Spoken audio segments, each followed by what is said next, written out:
I feel happy and strong when I'm, around you. And whenever we've been away from each other for too long, to anyone hearing this, I need you to listen very closely. Something is wrong here. I think I'm being targeted by something. Get away from me! I think I need help. Look closely at what you see and what you hear, and anything can be a message. Wherever this is being broadcasted might not be enough. Who are you?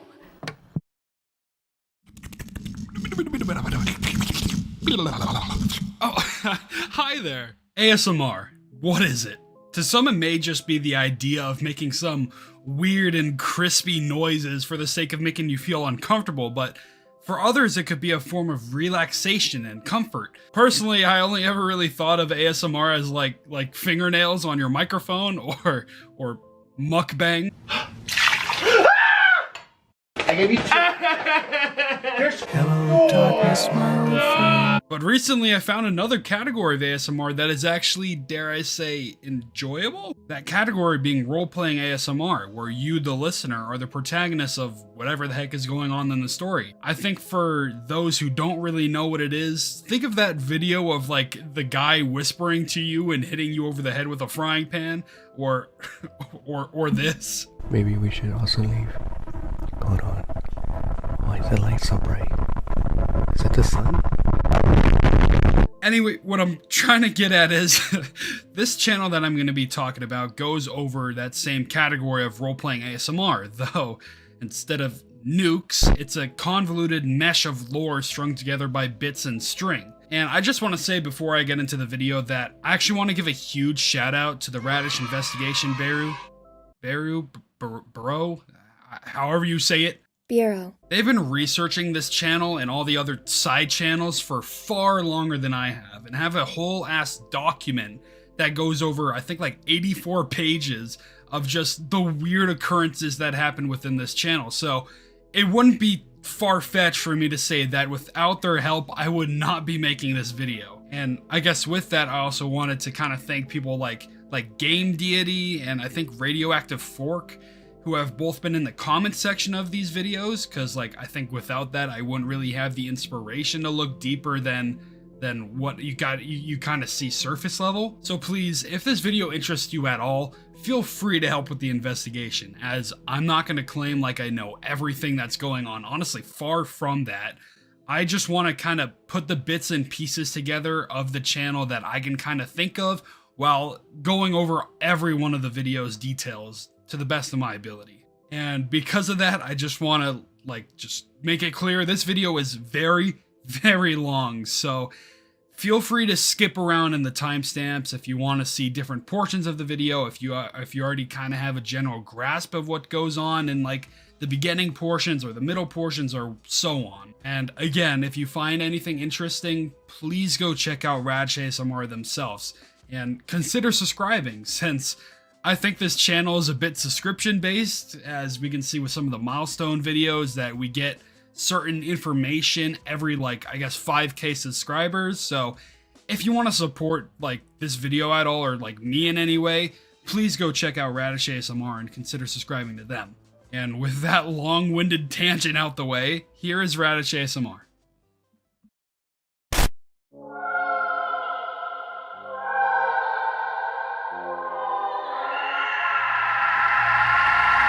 So Radish ASMR is a YouTube channel made by Akemi, we'll get back to her later, centered around ASMR and horror. How the two of those genres would ever coincide, I have no idea. I mean, come on, when you think about something as stupid as ASMR and horror, you would probably think about something like this. Stay still for me. Just stay forever. Just stay. I gotta tell you guys how much I love this video. Stay still for me. Stay still for me. Stay still for me. But with Radish ASMR, it's more of a play on expectations rather than blatant horror. I say that even though there are transmission videos that are somewhat spooky.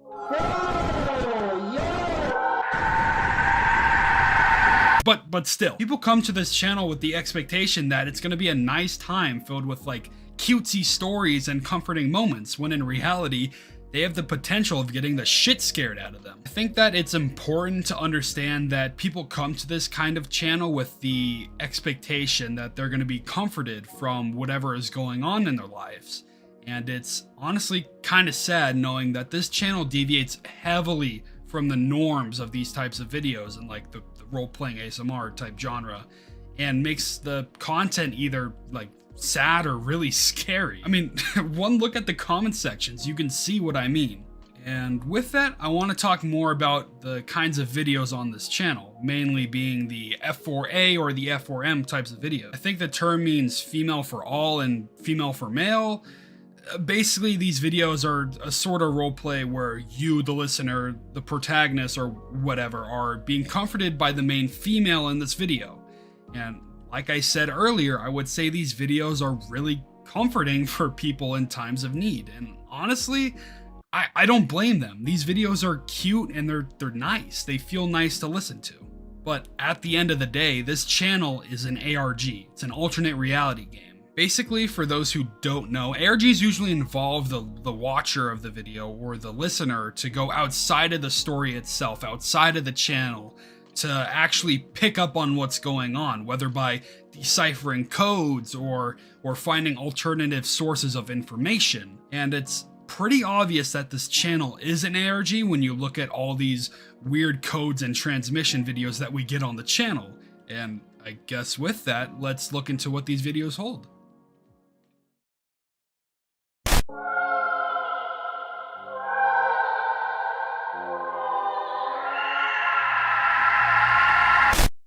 Alright, so I want to preface this part of the video when I say that I'm going to try my best to go over every single video on this channel, and there are 47 at the time of recording, and that doesn't even include the side channels, so this is going to take a buttload of time to go over. And so I'm mainly going to be showing videos that I think relate to the overall theories within the channel, and not necessarily the videos that I deem to be normal, and I'll tell you what I mean by that in just a second.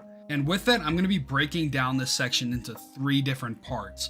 One of them being the videos that I consider normal, 2, the videos with horror and ARG elements, and 3, the transmission videos along with the milestone videos. I highly recommend watching all these videos on your own time if you really want to see more, but again, I do not want to make this video 3 hours long. So first, let's talk about some of the normal videos, and I'm categorizing normal as videos without scary elements or codes. I also want to point out that though I'm labeling these types of videos as normal, they actually do hold some kind of significance in the overall theories of the channel, which I just want to point out so I don't make it seem like these videos mean nothing. But I'm mainly going to be talking about that in the theory section of the video, so let's just quickly go over the normal videos. Videos 1 through 4 do not have any scary aspects, though this one has some weird glitchy laugh. I don't think you understand how fast my heart was racing. Ooh, spooky. This is like the first real element that we get of something being off with the channel though, so credit to that. I also want to note that apparently this video had a jump scare at the end, but it was removed and I was not there at this time, so I don't know. Fast forwarding a bit, these 3 videos are normal, excluding whatever this sound is at the end of the video. Without my help. And fast forwarding even more, these videos are completely normal. Hello, yes, hello. This is editing Peyturtle here real quick. I don't know why I said that this video right here was normal. It's kind of not. I mean, up until the ending, it is pretty normal, but when you get to the ending, this little bit shows up. I wish we could stay like this forever. I love you. So I thought I might as well just put this out there that this video is not really normal. Then these 2 videos are what I would say are the last 2 normal videos that we have on the channel. Again, I just want to make it clear that though I'm labeling these videos as normal, I'm just saying that in the sense that they do not have any weird elements that pop up in the videos or the descriptions. Some of these videos actually contain tags like Lazarus, for example, that is pretty big to the overall story, but I do not believe it changes these videos out of the normal category when there are other videos with so much more weird and strange things. So I guess with that, let's move on to the scary stuff. Hell yeah. This video, in all honesty, feels like it could be a normal Yandere ASMR video. I mean, when I think of Yandere, I just think of Yuno Gasai, and she's kind of scary. But aside from everything in the beginning sections, the end has the first real horror of the channel by making the girl's eyes in a very Doki Doki Literature Club-esque way before, Baby. That's so weird. I also wanted to mention that we do hear this baby pop up again in future videos, so I'm not sure why that is or if it even holds significance, but I thought I should just mention it. Next we got, oh fuck, no. This video is what I would consider to probably be the scariest of the channel, bringing the whole idea and the concept of the channel back to light. People come here thinking that they're going to be comforted and supported by the girl talking in the video. It's a pretty heavy topic too, your best friend discovering you have depression, and it's very real. And then this happens. Why didn't you say anything? Why didn't you tell me?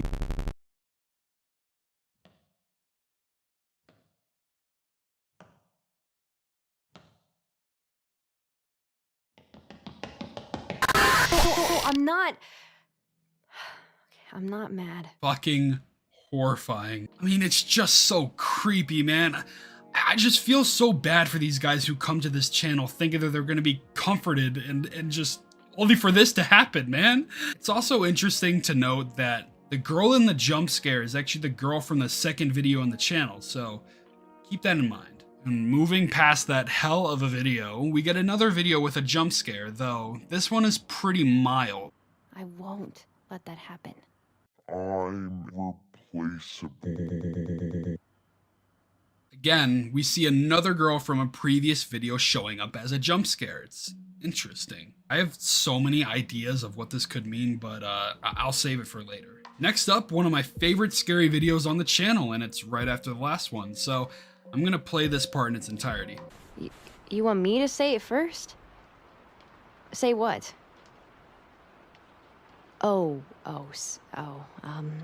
Say that. Well, okay. I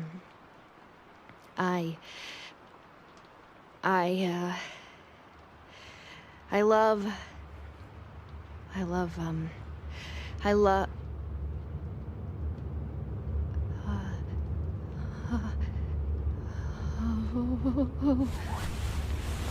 oh no.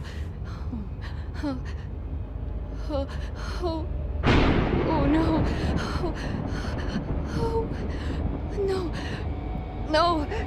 No, get away from me. No, I don't. It's happening. Oh no, it's happening again. No.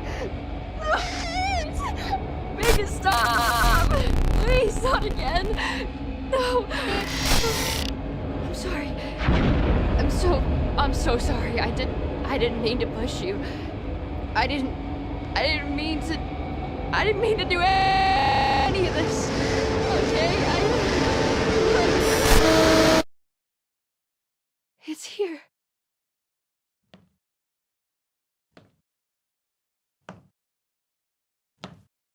Okay, so there's a lot to unpack here. It wasn't my fault. I didn't mean to push you, Sarazlau. It's here.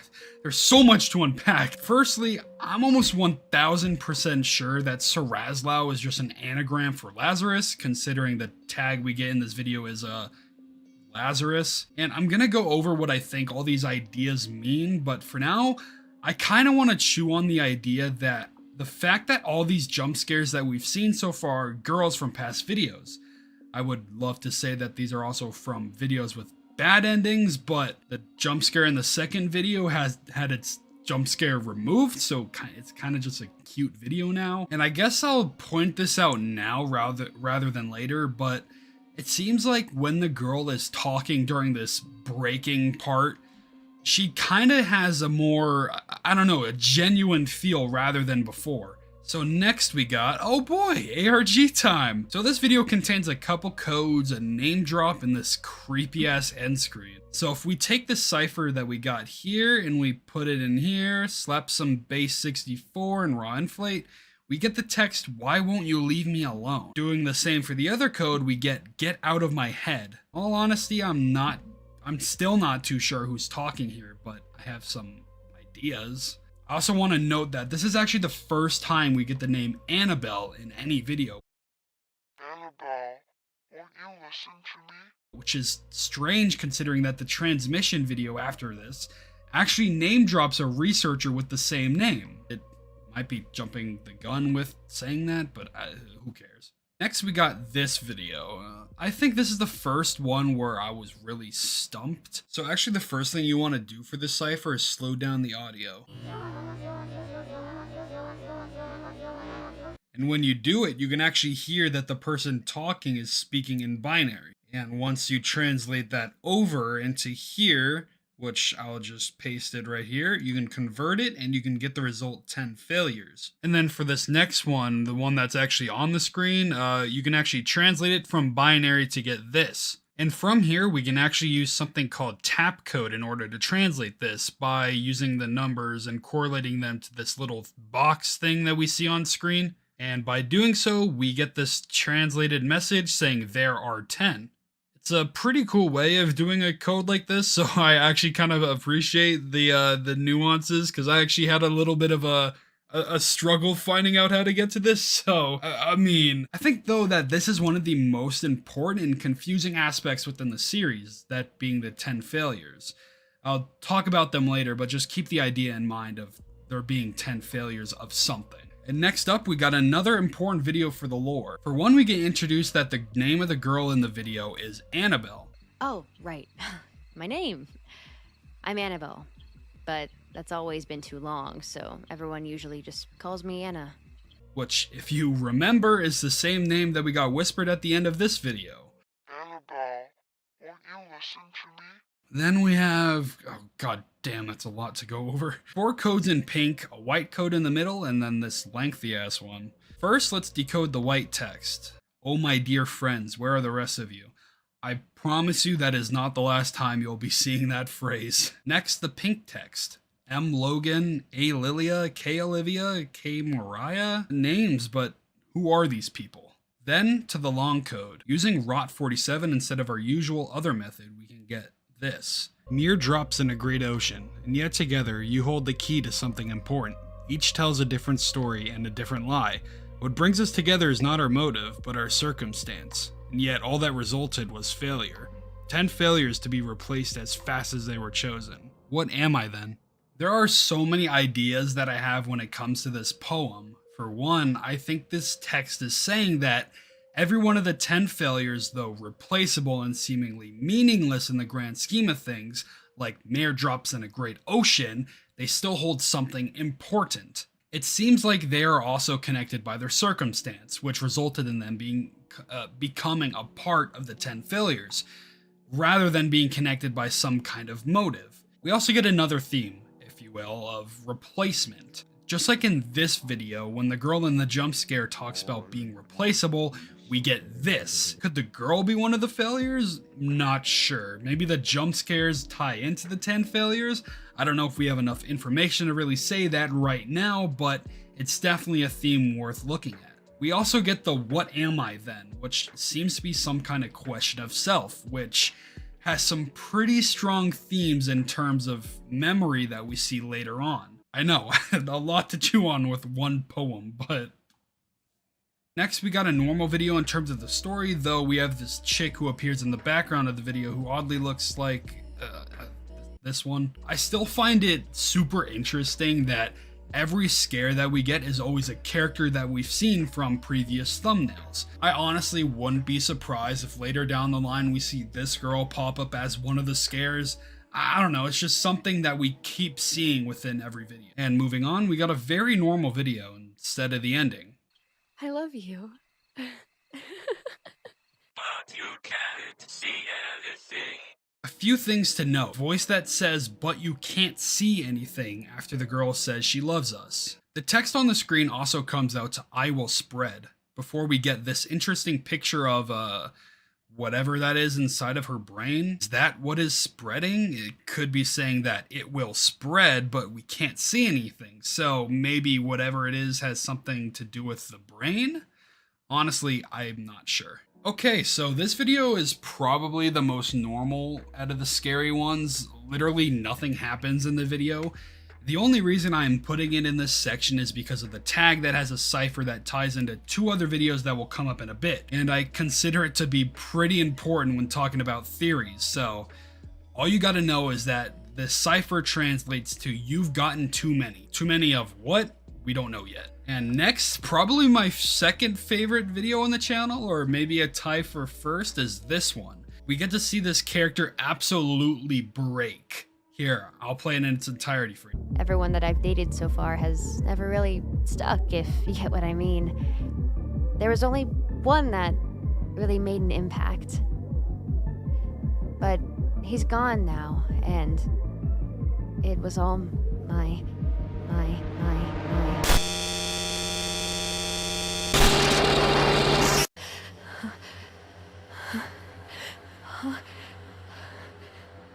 Why am I?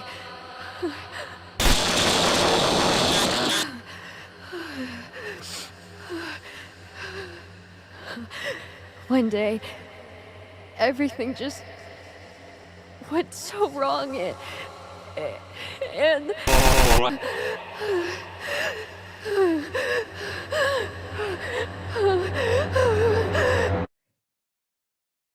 who are you? Plus, It's creepy, right? But also cool. There's an insane amount to unpack here. So first, let's talk about the 3 ciphers. First one translates to "you don't deserve anything." Okay, ouch, my bad, I guess. Next we get, "you could say I was once. In my own hastiness, I found myself hurrying towards something I had no understanding of. In that moment, I was tainted." Then we get, "secondary component synchronization error, performing level 1 realignment," while the text also changes behind the video to XXXXX, is that you? It's interesting to note how the thing in the brain pops back up again when this happens, just like in this video. I know I haven't been talking about it much since I'm saving it more for the theory section of the video, but the script heavily deviates from its original course and results in her talking about a person who she has lost. and I know loneliness hurts. It hurts really badly sometimes. But you have to understand it doesn't make you a worse person. Plus, if you look on the bright side, you also haven't had to deal with losing anyone, right? So, I'd say right now, you're a net positive. It's interesting when considering the fact that we had previous videos that had this theme of loss, but I have not really gone in depth over it yet. And trust me, I believe this will all be worth it when getting into the theories, but there's something else I want to consider. After the last text we see, and after the secondary component gets realigned from its synchronization error, we get nothing. The video turns back to normal, even if it's not the same script as original. I wonder then, what could have gone wrong for things to cause this error? Is that why we see so many scares within these videos? Because things are being thrown off its intended course? Just some food for thought. Okay, next we get this video. There isn't too much except a code that flashes on the screen that translates to "why do you have my," and then it cuts off. I also thought I might as well bring this up now because I believe this has happened for, I believe, the second or third time so far, but sometimes these characters get black squares over their eyes. Honestly, I don't know what they could symbolize other than to be scary. I mean, when I think about black squares over eyes, all I can really think about is what happened in Natsuki. I'm not scared. So I don't really know if it has too much significance other than to be scary, but I thought I might as well just point that out. Anyway, moving on to these two videos, I'm going to put them together and analyze them as one. First one is completely normal aside from a cipher spelling out "you've gotten too many." And this is the second time we've seen that phrase pop up, and what makes it even more interesting is the next video. This is the first time we've seen a video apart from, I guess, the transmission videos with a glitchy thumbnail. I think it holds some significance because not only do we get another jump scare with a girl that we've seen from a previous video, but the tag translates to happy ending. So if we put both tags together, it says that we've gotten too many happy endings. From this, I think there's a point to be made that this channel can, in a surface level sense, serve as a kind of reality check for role-playing ASMR videos, or even a meta-analysis about them. I know I touched on it briefly, but a lot of the normal videos that I have gone over actually aren't normal in the sense that they do not follow the traditional style of role-playing ASMR videos. Meaning that the endings are usually supposed to be comforting and sweet. With, for example, like the listener ending up with their best friend. But in Radish ASMR, a good chunk of them deviates from the original script to make it sad or scary. Saying here that we've gotten too many happy endings can be a plausible reason for why this is happening in the first place. I believe that reasoning to be a little shallow though, because I think everything in this channel is done intentionally, and saying something like that feels a little bland considering what content that we have. But overall, I think it can tie into other theories and themes that we get like later into the channel, so I just wanted to keep that in mind. One last thing about this video, the description. I have no idea how to translate this. The people over at the Discord server apparently found the key for it somehow. I really... y'all crazy. But anyway, the description translates to this. We're just friends, right? I mean, so what if we hold hands, go on dates, kisses, and... oh, now I see it. She's gone. Then we get some other fluff with the description, but I think the main thing to note is the she's gone. Who is the she that's being referred to, and who's even talking here? Is it Akemi? I don't really know. And nextly, we got this video. It's quite tame, but there's some secrets in it. For one, we get two codes, one in the video and one in the tags. The one in the video translates to, "Why do you have my blank?" Only for the second one to fill in the blank and says, "Voice. Why do you have my voice?" See, I'm so curious as to what this could mean. Could it be someone asking why the girl in the video has her voice? I mean, we do see this voice actor a lot, so it's interesting to kind of think about. And another thing to think about on top of that is who's even talking here. Lastly, the girl in the video actually introduces herself as Mayuka. I'm not that much older than you. Just call me Mayuka. So far, we've only actually had two other important name drops, that being Annabelle and Sakura, both which I haven't gone over yet, but just know that both Annabelle and Sakura are both researchers, I assume, within the transmission videos, which makes it even more interesting that their names pop up within the actual content of Radish ASMR. But as of late, we have no mention of Mayuka in one of those transmission recordings, so I honestly wouldn't be surprised if she pops up in a later transmission or something. Okay, next video. So this one is actually completely normal in the terms of the actual content within the video, but the only reason it differs is in the description and the tags. The cipher in the descriptions translates to, "I want to tell you something," and then the one in the tags translates to 10,000. This video was uploaded before Radish ASMR hit 10K on YouTube, so supposedly this was a call out that something was gonna happen when she reached 10K subs, which something did happen when she reached 10K subs. Then we get this video. There's a couple of ciphers that pop up within it. This one, using Rot47, we get, "What is this feeling? Where am I? What am I doing?"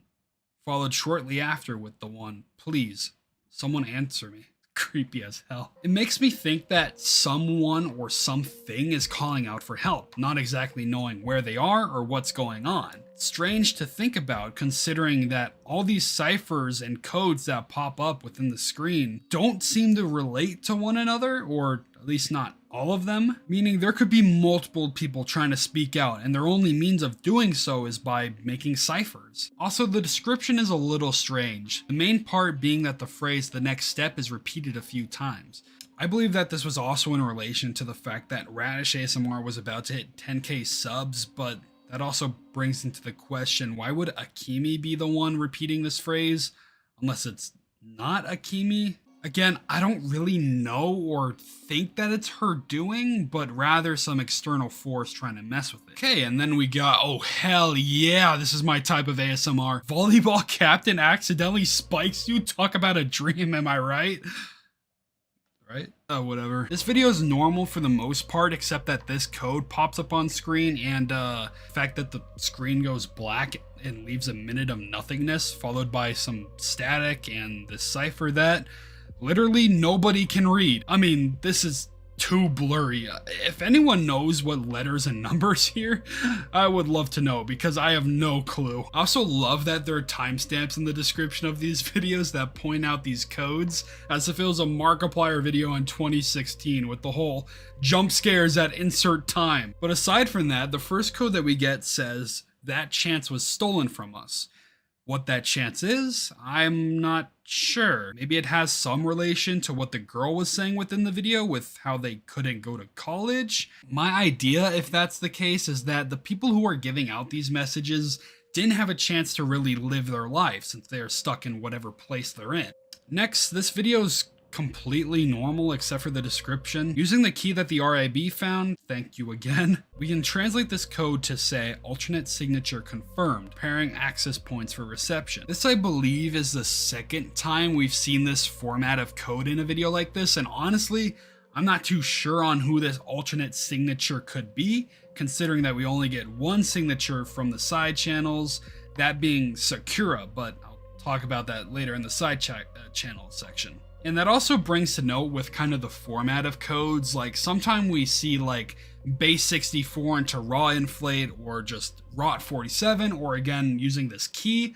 I wonder if that could kind of relate back to who is speaking at any given moment, but I don't really know. And next up, we get a normal video, though the ending is kind of sad face. The only difference being a code that pops up in the intro, which when we translate it, comes out to level 3 realignment completed. For those who remember, we've actually seen something close to this before with the level 1 realignment that fixed this video. This time though, we get a level 3 realignment. Considering this video was after the 10K milestone video, which we'll get to, it brings a huge question as to what Akemi really is and what Radish ASMR really is in return. I'll talk about it in more detail later, and especially when we get to the camping video, since I believe that one to relate the most, and probably because the camping video is one of the biggest lore dumps we get in any of these videos. And next we got this video and the video right after that. They're both similar, so I'll lump them in together. The videos themselves are fine, but they have these codes respectively in their descriptions. When we use the key, we get access point triggered and access point triggered. So I wonder then, what exactly is the access point and what triggered it? We do get some things that happen aside from these videos, but overall, it just makes everything a little bit more confusing. Hello guys, this is editing Peyturtle again with a change of scenery. I just want to give a quick note. I'm actually going to skip this next video of the camping video, so I'm going to come around to it after the last video on the channel because the camping video has so much information to go over, and I just kind of wanted to give you a heads up about that before I guess I do that. So what you're going to see basically from me right now is just going to be the last video, and then I'm going to bring it back to the camping video. So, and all right, oh my god, the last video and the most tame for the most part. The only weird bits that we get are in the description. I mean, boy oh boy, those chocolates your girlfriend gave you this morning sure were delicious, but why do you feel so strange? Almost like you do anything she'd ask you to do as soon as you got home. What's going on here? It kind of just sounds like she literally drugged you with chocolates, but it's more like how do I say, chocolates that make you horny and obedient. I don't know. It was a little uncomfortable to listen to in the video, but a couple things to note. At 4 minutes and 22 in the video, we hear her call us baby. I'll call you baby.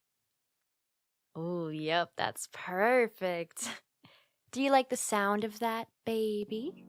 It oddly reminded me of this video we got, though I don't know if it's just coincidence or not. And lastly, we got a very, very brief image of something before the screen goes black. I've brightened up the image and this is what I got. Yeah, I don't really know what to think of this. I've tried labeling it as if it was some kind of deformed face, but honestly, I have no clue of what this could be. Considering also that the fact that all the jump scares that we've seen in previous videos followed with some kind of sound, we get literally nothing here. So I don't even know if it's a face. I don't know what this is. If any of you have any ideas in the comments, I would love to know. Then we got, this one. This is probably the biggest amount of content we get, lore-wise and video-wise, in any of the videos that we've gotten so far. I'll show you all the ending to this video really quick. I can't tell you my wish, but I can tell you one thing. It's already starting to come true.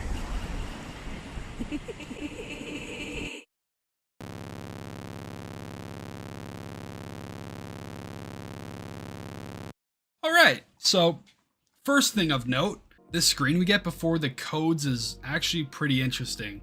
We can see a figure in the background of the video, but honestly, I'm not sure who this could be, considering the fact that every person that we've seen in the previous videos that had a jump scare featuring it had someone from another previous video's thumbnail.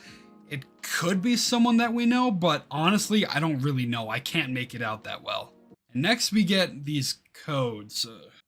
So many. But since all these codes actually tell out one coherent story, I'll lump them in all together to get this. This is so much information, and I want to take it piece by piece. So first, let's go over the start.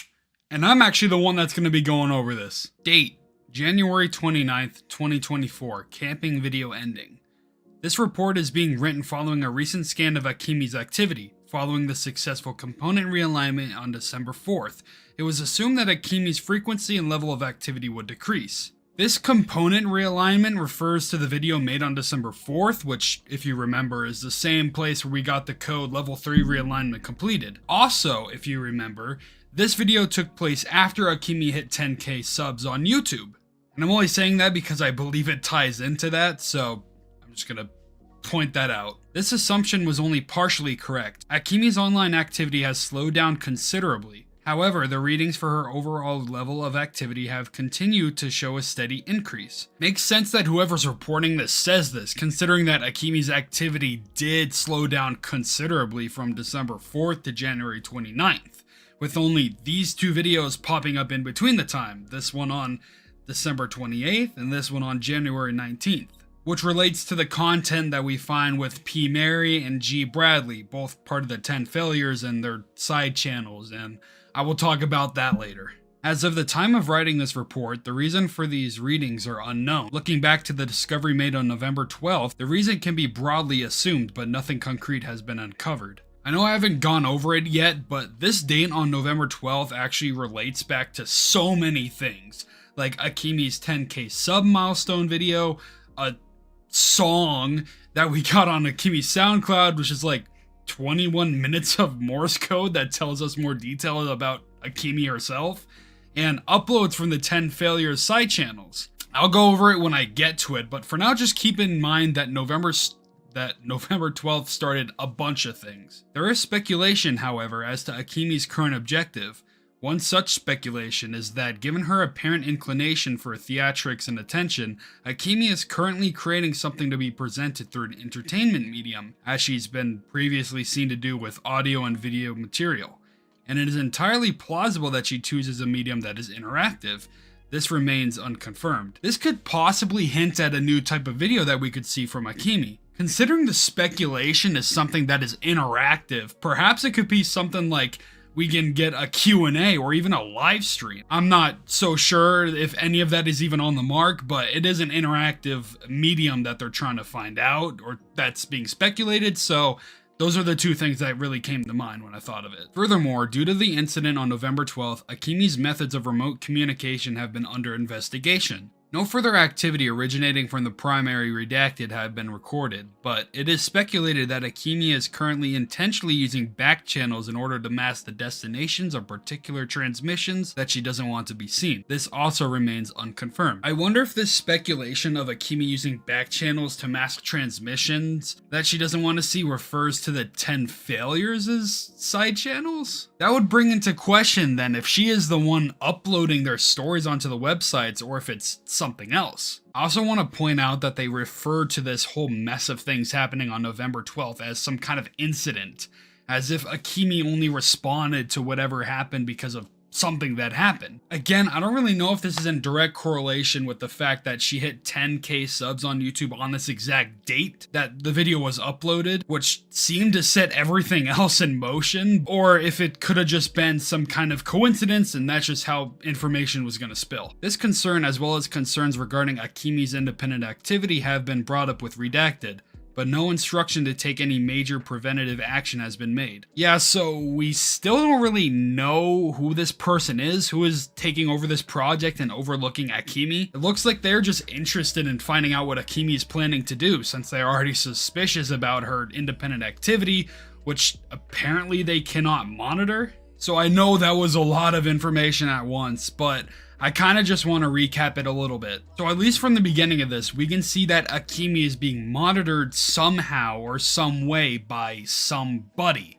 or some company. With the whole report being written on Akemi's activity, I think we can assume that she is under some kind of supervision. There's another date that was brought up in this that's like pretty important, I guess I would say, for like the overall timeline of the series, that being November 12th, because November 12th is kind of where a lot of things were set off, as I said before. And I'm gonna talk about it like a lot more when we go over like the side channel videos and I guess the theories part of the video, but there's a lot of things that go into the November 12th date, and I just kind of want to put that out there as a little recap as well. Next is the speculation that they have of what Akemi's current objective is. That's also something that I thought about a lot during the series, about like, what is the overall goal of Akemi during this whole project? Because of kind of what I know later on, it really does make me think like, why did she make Radish ASMR specifically? Why is this the way it is? What is her main goal? I feel like the speculation is really kind of interesting, so we can actually see like the perspective of the people within the series about what Akemi is really doing. Because I'm just as in the dark as they are in terms of what her main goal is through all of this. I think I know what Akemi is in this series, and I think talking about it right now will be a little weird to say, since we don't really have all the information to really put that together as of right now. But just looking back at this is really strange to me. And lastly, the one more thing I wanted to recap is the whole thing with like Akemi using back channels to mask transmissions she doesn't want to be seen. I honestly don't know if that's referring to the 10 failures of channels or if it's referring to something else, because we see on Radish ASMR that there are transmission videos that I don't know if it's uploaded by Akemi or if Akemi's doing that, because I would assume the people who are monitoring her know about Radish ASMR, or at least I'd think so, and they wouldn't think, or they would think that something is out of the ordinary when they see these transmission videos, but nothing is, it's all just speculation in this kind of lore. So that it just makes me think, because of that this is referring to the side channels and all the alternate channels that we get throughout the series. I guess excluding like the TikTok and Instagram and Twitter, I guess. But I'm sorry though, that was a lot of information to kind of just, you know, run off the top of my head. So let's just get back into it. And okay, we actually got past the largest part of the video, so congratulations on getting this far, seriously. Hopefully that wasn't too much information to handle, but get ready for more. So for the transmission videos, we actually have 4 of them. Actually, 5 now from the time of this recording. So first, let's just go over Transmission 1000. And just a note, Transmission 1000 and all the other transmissions apart from, I guess, the most recent one uploaded literally today as of recording this part, follow the same format. And that format is, it's a researcher named Annabelle talking about some experiment that's going on. I'll be playing the videos mostly in its entirety for you so you can actually understand it through the video and not just through me. And I'll provide captions for what's going on, but just want to note some of the captions might be wrong considering there are sections where the audio is really hard to understand, and putting it through like Audacity and trying to get rid of the static and all the other background noises makes it really hard to try to understand what's going on. So take those sections where it has like question marks next to the captions with a grain of salt. Anyway, here's Transmission 1000.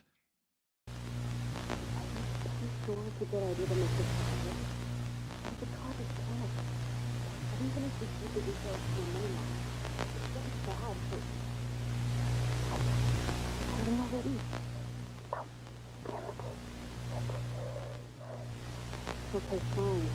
Whatever. But this is your mess. To anyone hearing this, I need you to listen very closely. Some of you have already noticed, others haven't. But what you've been watching isn't what it seems. Something about this place is wrong, diluted.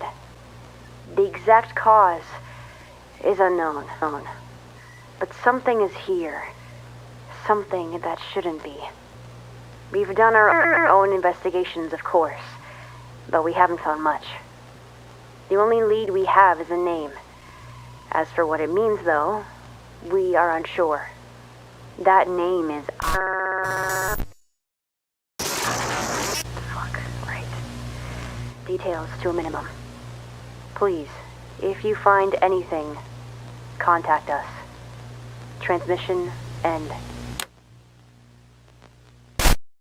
Alright, so that was the first transmission video. And the first thing I want to note with that is that the researcher who is talking in the video seems to be speaking with another person about some kind of project that they are making. She seems very hesitant at the beginning section to go through with it for some reason though. And I wonder if this project is in reference to what is going on with like the realignments and if it has something to do with the logs that we see pop up with Akemi. She also references that something feels wrong there, maybe referring to the videos on Radish ASMR with like the weird glitches that we see and maybe even like the horror elements that show up. It's hard to say though, since we don't really get a concrete understanding of what she's talking about when she says that this place feels wrong and diluted. So we don't really know if she's talking about Radish ASMR or even talking about anything in reference to Akemi. Moving on though, it sucks that we don't get to hear what the name was that she was talking about, as it could have been Lazarus, but we don't really know as it cuts out. And last thing I want to note with this one, we get the symbol that pops up at the end of the video. This could possibly be the logo for the experiment. At least that's what I kind of think. I'm just gonna put it out there. I believe this little logo to be the overall, I guess, symbol for the project, the Lazarus project. But again, I could be wrong about that. We just see this symbol so much throughout the series that it honestly feels like it is. So, I mean, if it's something different, then I don't really think it matters too much. But I just think this logo is the Lazarus Project's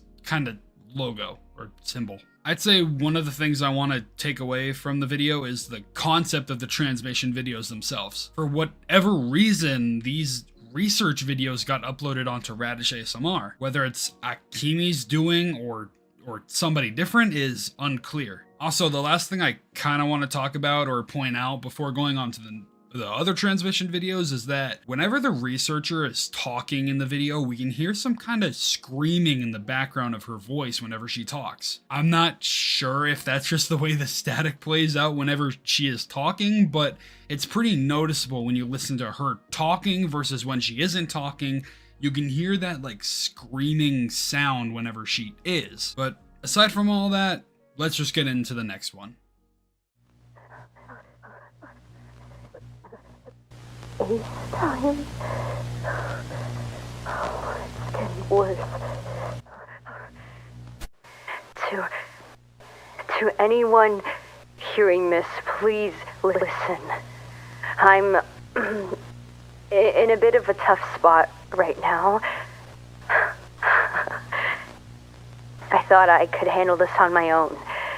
I mean, why wouldn't I be able to, right? It's supposedly to be a one-man job. But I don't know if that's true anymore. I don't know if that's... Why can't I just... This may not even be reaching anyone, but I think I need help. I think something is wrong here, but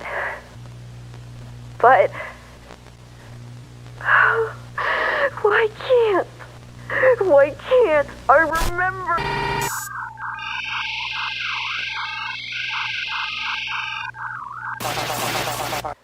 I think I'm being targeted by something, and it seems the more I think about it, the more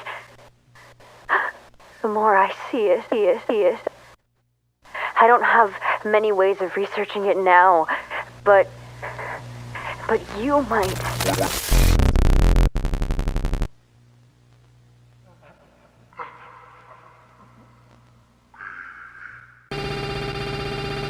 Closely at what you see and what you hear, and anything can be a message. Wherever this is being broadcasted might not be enough.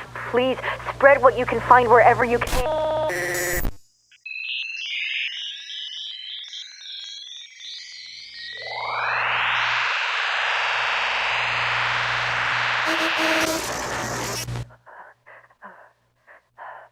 Find Lazarus. Okay, so this is a lot to take in. First, I just want to say that I sped up certain portions of the video so it wasn't just her panting and being out of breath for the sake of time. Next, we see that the researcher's in some sort of distress, likely from whatever is targeting her, as she says, and that for whatever reason, she can't even remember why what's happening is happening in the first place. It's interesting to note that we do see instances of characters within the main videos that have some sort of problem with memory, but whether or not it has some kind of correlation to this, I'm not sure. Another thing I wanted to go over is her talking about the project being a one-man job. Does this mean that somewhere between transmission 1000 and this one that the person she was talking with went away for some reason? I don't really know. And once again, she points out that something is wrong here. This feels a bit more different, honestly a lot more different than the one we saw in the previous transmission, because we hear for one that she feels like she's being targeted. Maybe she's doing an experiment that feels immoral in some way and wants to stop it, hence why she's being targeted. It would make a bit of sense considering that she is asking for help in this video and she is recording these transmissions. But then we get this whole thing of the more I think about it, the more I see it. Did something happen to her between these transmissions? Why can't she remember? Why does she feel like she's being targeted? What is it that she's seeing? There are so many questions with this video, but for now, let's just go over the hidden stuff within this video. There are actually a couple instances where you can actually put the audio through a spectrogram, which, if you didn't know, usually holds secret messages within ARGs by making text or pictures through sound waves. And after putting the audio from this clip in a spectrogram, we can get this. This pops up after she talks about how she can't remember.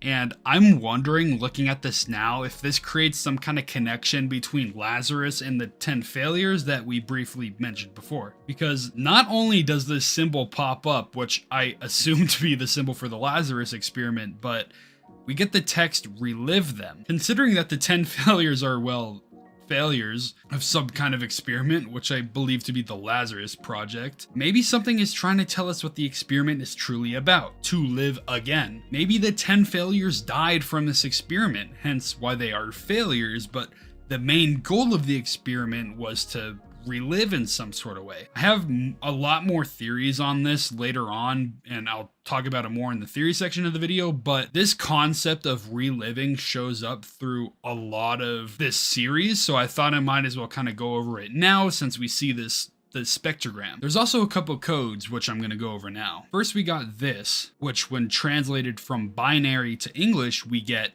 "can you hear me?" And then we get this one, which also translated from binary to English we can get "I can hear you." Then we get this code, which comes out to Sunday, April 4th, 1976. I think that this code is especially important in relation to the side channel, since when we put this date into the YouTube search we get this channel.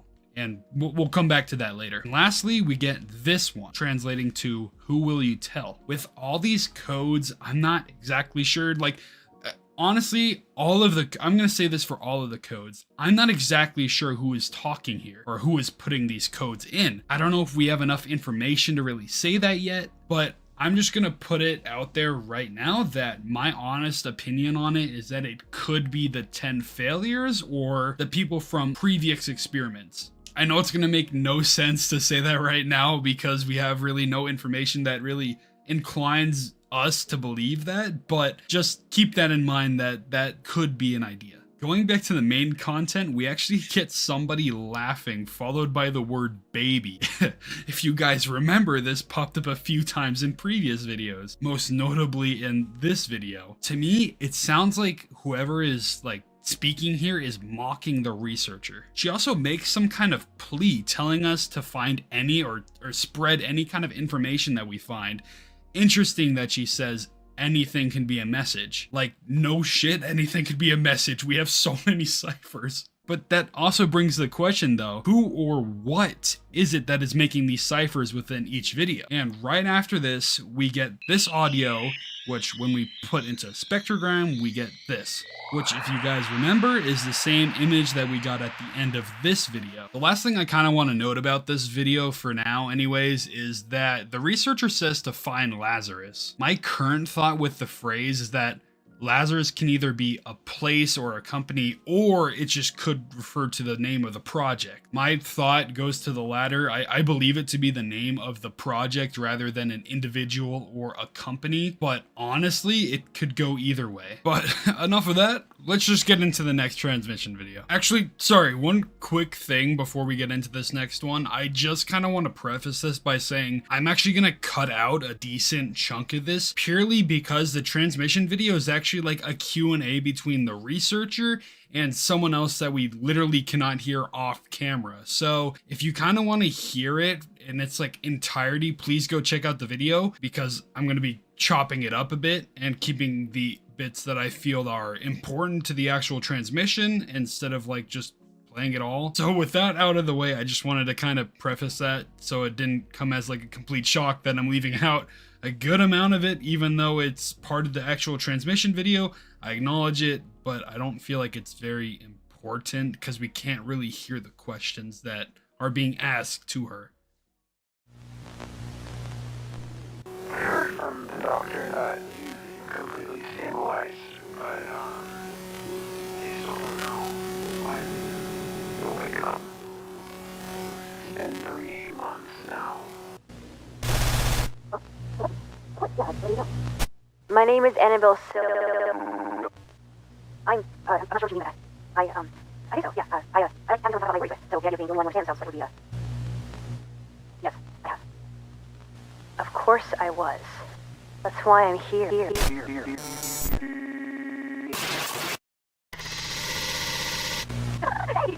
Oh, you're in for now, hey? Oh, no, don't think about it. No, stop it. Okay. I give up. So, why'd you take that first mean, dummy? Or maybe just gorgeous looks. What? You weren't supposed to agree with me.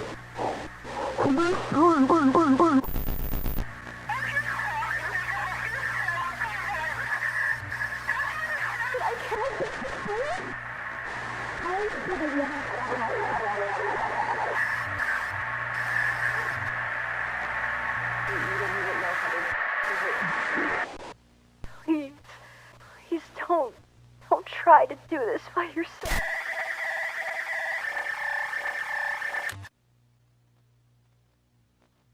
Okay, that was Transmission 3000.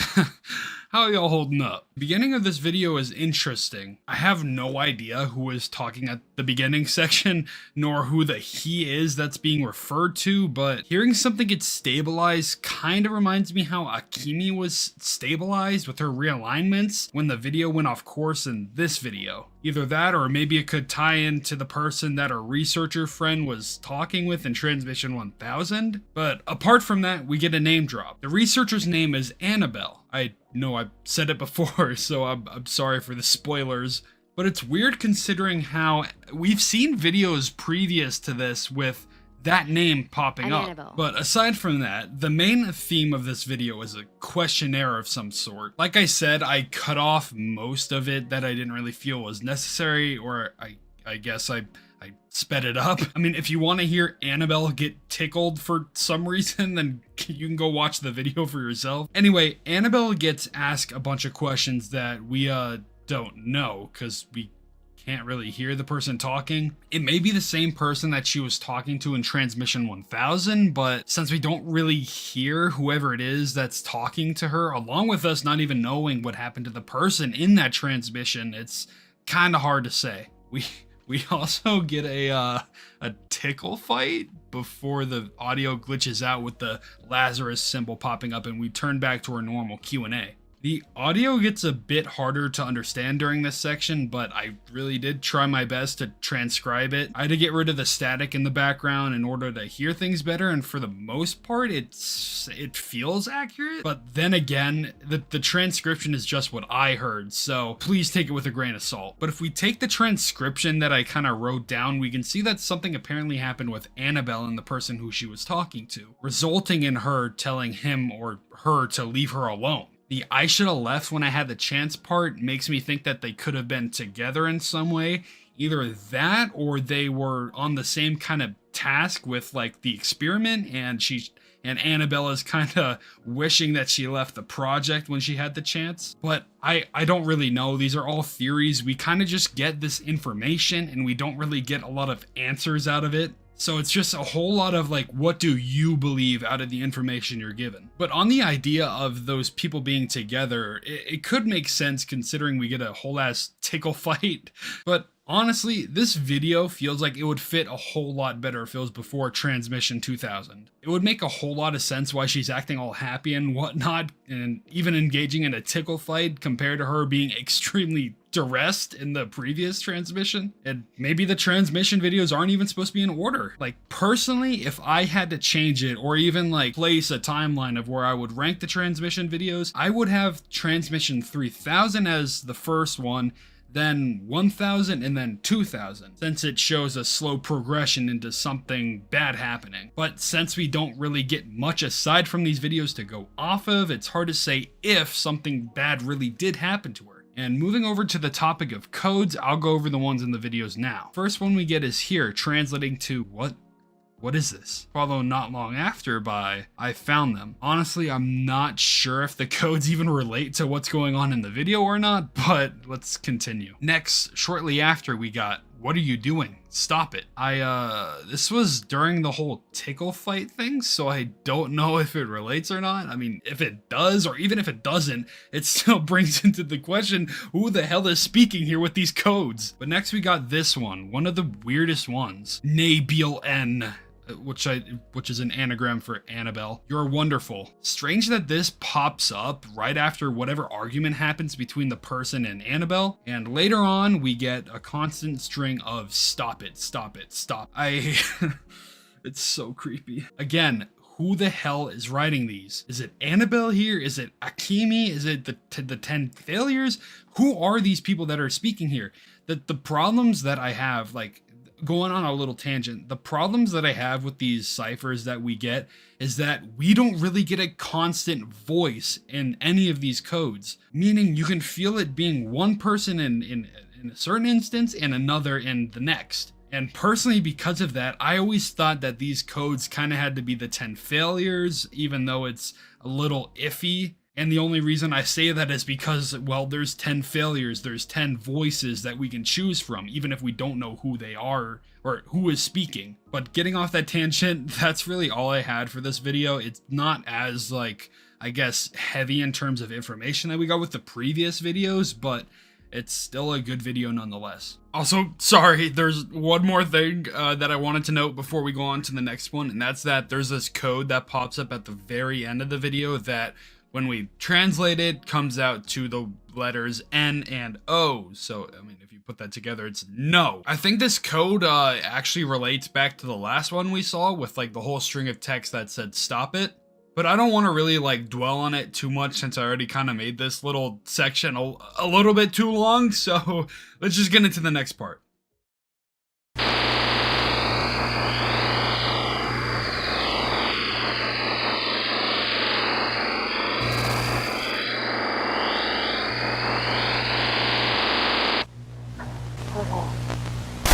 This will be trial number 57 of the Omicron pattern connection. As has been stated previously, the Omicron pattern has proved to be more effective than those used prior, and this time we'll be attempting success with variation O-C17. As always, our goal is a 50% minimum activity response. Initial stimulation has already been prepped and will be applied now. Initial stimulation is successful. Proceeding to phase 1. Beginning phase 1. Subject is initially receptive to the connection request. No errors noted. Initial request has been accepted without issue. Phase 1 is complete. Proceeding to phase 2. Beginning phase 2. Generation of the artificial bridge is proceeding as expected. Subject is remaining receptive. Artificial bridge has been generated and connected. No errors noted. Proceeding to phase 3. Beginning phase 3. Preparing for...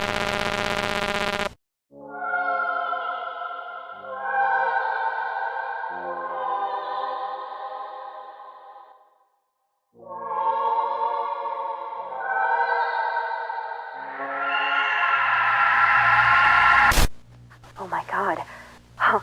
Oh my god. Are there really no mistakes? Wow. It actually worked. It actually worked. Oh my god, I need to log this. Oh, that's right. This concludes trial number 57. The results are a clear success. End of recording. Alright, so from the time of writing this script, this is actually the last transmission video on the channel, but as of the time of recording this part, this is actually not the last transmission on the channel. As like I kind of said before, we actually got a transmission uploaded today, so I'm gonna go over that after this one, but let's just get into this one. So as you guys can see, we kind of skip from transmission 3000 to 8000. I kind of wonder if we'll see 4,000 to 7,000 anytime soon, but honestly, it might be something based off of like subscriber count. And I didn't really know about this channel until like these videos were already uploaded, so I don't actually know if like these transmission videos came out, like transmission 1000 came out after 1,000 subscribers, 3,000 after 3,000, etc. But we can kind of see the pattern with 8,000, I think, was during like an 8K milestone. And the one we get later on was actually right after she hit 15K on YouTube. But I don't know if I'm just like talking out of my ass, because I actually don't know the previous transmission videos when they were uploaded, so I don't know. Anyway, this video might be the most important in all the transmission videos. And this video goes over 3 different stages of the Omicron pattern trial. First phase being an initial request, which I assume to be in relation to whoever is being experimented on's mind being linked to some sort of artificial link. I say that because we see in the second phase of the experiment that some kind of link to the artificial bridge has been a success. It isn't outright stated what the third phase entails, but I would assume, based off what we got from the previous two, that it has something to do with the person being experimented on's mind being successfully uploaded into the artificial world, whether as like an AI or some other sort. You can also see that Annabelle's in disbelief that there aren't any mistakes in the experiment, which makes sense considering that this is trial number 57 of the experiment. And thinking about the log that we got in the camping video, I wonder then if we can kind of say Akemi was part of this same kind of experiment, or at least a similar experiment, considering that Akemi is obviously under some sort of surveillance. There's a lot more information that we just don't have right now because I haven't gone over it yet, of Akemi being some sort of AI or somebody with their consciousness uploaded into the internet or the artificial world, but I'll go over that stuff later. And before we move on off this video, I want to quickly go over the codes that pop up. The first code that we see translated to "these aren't mine." What it could be talking about, I don't really know. Next we got this one that shows up after phase 3 completes with the creepy angelic audios saying "I never wanted to hurt you." Lastly, towards the end of the video, we get "everything shifted by 1, then the beginning appears." Honestly, this might be the most cryptic one that we see. I have no idea what this could mean. It might be some kind of riddle for something that I can't really think about right now, but it might make sense a little bit later on. So, also, we do get another spectrogram audio, which turns out to this. This is probably the strangest one we get so far, which this text actually translates to Komachi Aidoru no Adobencha, or Komachi Mirai Idol's Adventure. Which, Komachi Mirai is actually a Vocaloid and has relations to Akemi's Soundcloud. Yes, Soundcloud. Other than the connection to Akemi's Soundcloud, honestly, I don't know how this really fits in. Like I said before, this is like the most confusing spectrogram image that we get throughout the entire series, since we don't really know what the symbolism behind this is. One thing that I thought about when looking at this is that maybe it's symbolistic because the person is a Vocaloid, but then again, why Komachi Mirai specifically? But on the Vocaloid wiki, the only thing that I can really see in reference to Mirai Komachi that kind of relates back to this is that she is a researcher who appeared out of smoke after an explosion from one of Hakase's failed experiments. And looking into who Hakase is, it seems that he has a tendency to turn everything into AI. I feel like that there's some stuff within this that relates and everything, but it's just not enough for me to form like a fully fledged, I guess, theory off of it. But yeah, that was transmission 8000. We have one more transmission left, so let's get right to it.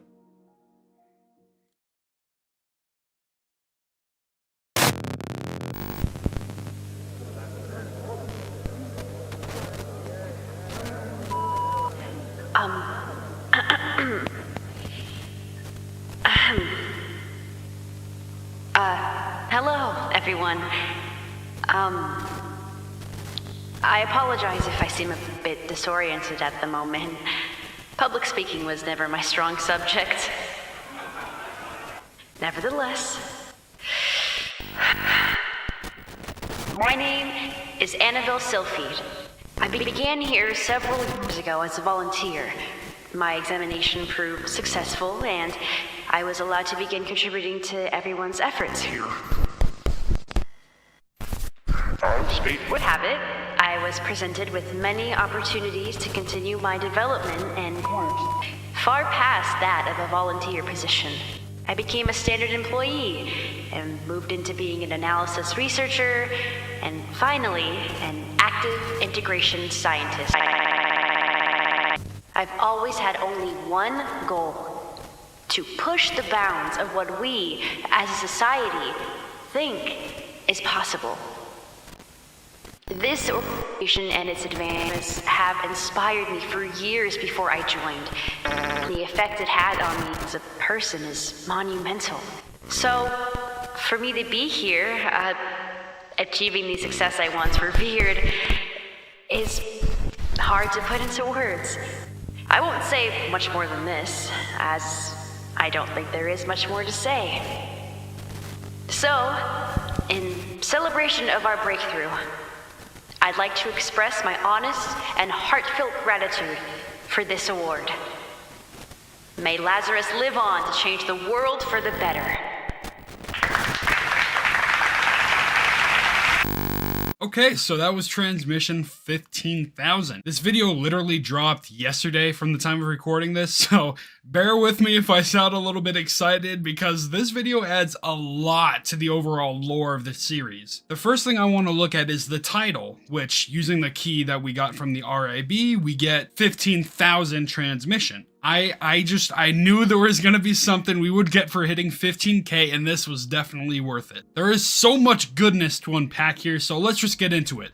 Alright, so the first thing I want to note is that this transmission intercepts what would be another video. We've never actually seen a transmission video before this one that has done something like that, and it's especially weird seeing that the person in the video thumbnail looks the same as the one from this video, which, if you remember, literally said that her name was Annabelle. Could this be our representation of Annabelle through Akemi? I mean, scroll through Radish's videos and find two characters that look the same in the thumbnails. These two are literally spot on, eye color, hair color, and everything, and their name is both Annabelle. Even if there is a correlation with that, I really don't know what that would entail for the overall theories of the channel, so I'm more just kind of pointing it out there than anything else. Okay, next, let's get into the meat of the video. It seems like Annabelle is giving a speech to the people working in the Lazarus Project about her experience from being a researcher to joining the Lazarus Project and eventually getting rewarded for her research and her breakthrough. I wonder then if this is the same breakthrough that we get at the end of Transmission 8000 with the whole "are there really no mistakes" at the end of Phase 3. If that is the case, I wonder then who is the person that Annabelle is even operating on in that video. Because if it was Akemi, then we can kind of piece the transmission videos as dating all the way back to like 2015-ish in the lore, but let's just go over that when we get to the theory section of the video. Anyway, Annabelle talks about how she was inspired by them before she even joined and how the project itself had a monumental impact on her as a person. So with that, I can almost kind of say with certainty that Annabelle had nothing to do with the startup of the Lazarus Project. I know some people were thinking that Annabelle could be the person who created the Lazarus Project, but then again, we don't really know the timestamps of these transmission videos or who's even being operated on in these experiments, so it's more just like I'm trying to formulate an idea off of what I'm given. So if this transmission is taking place as of the current date,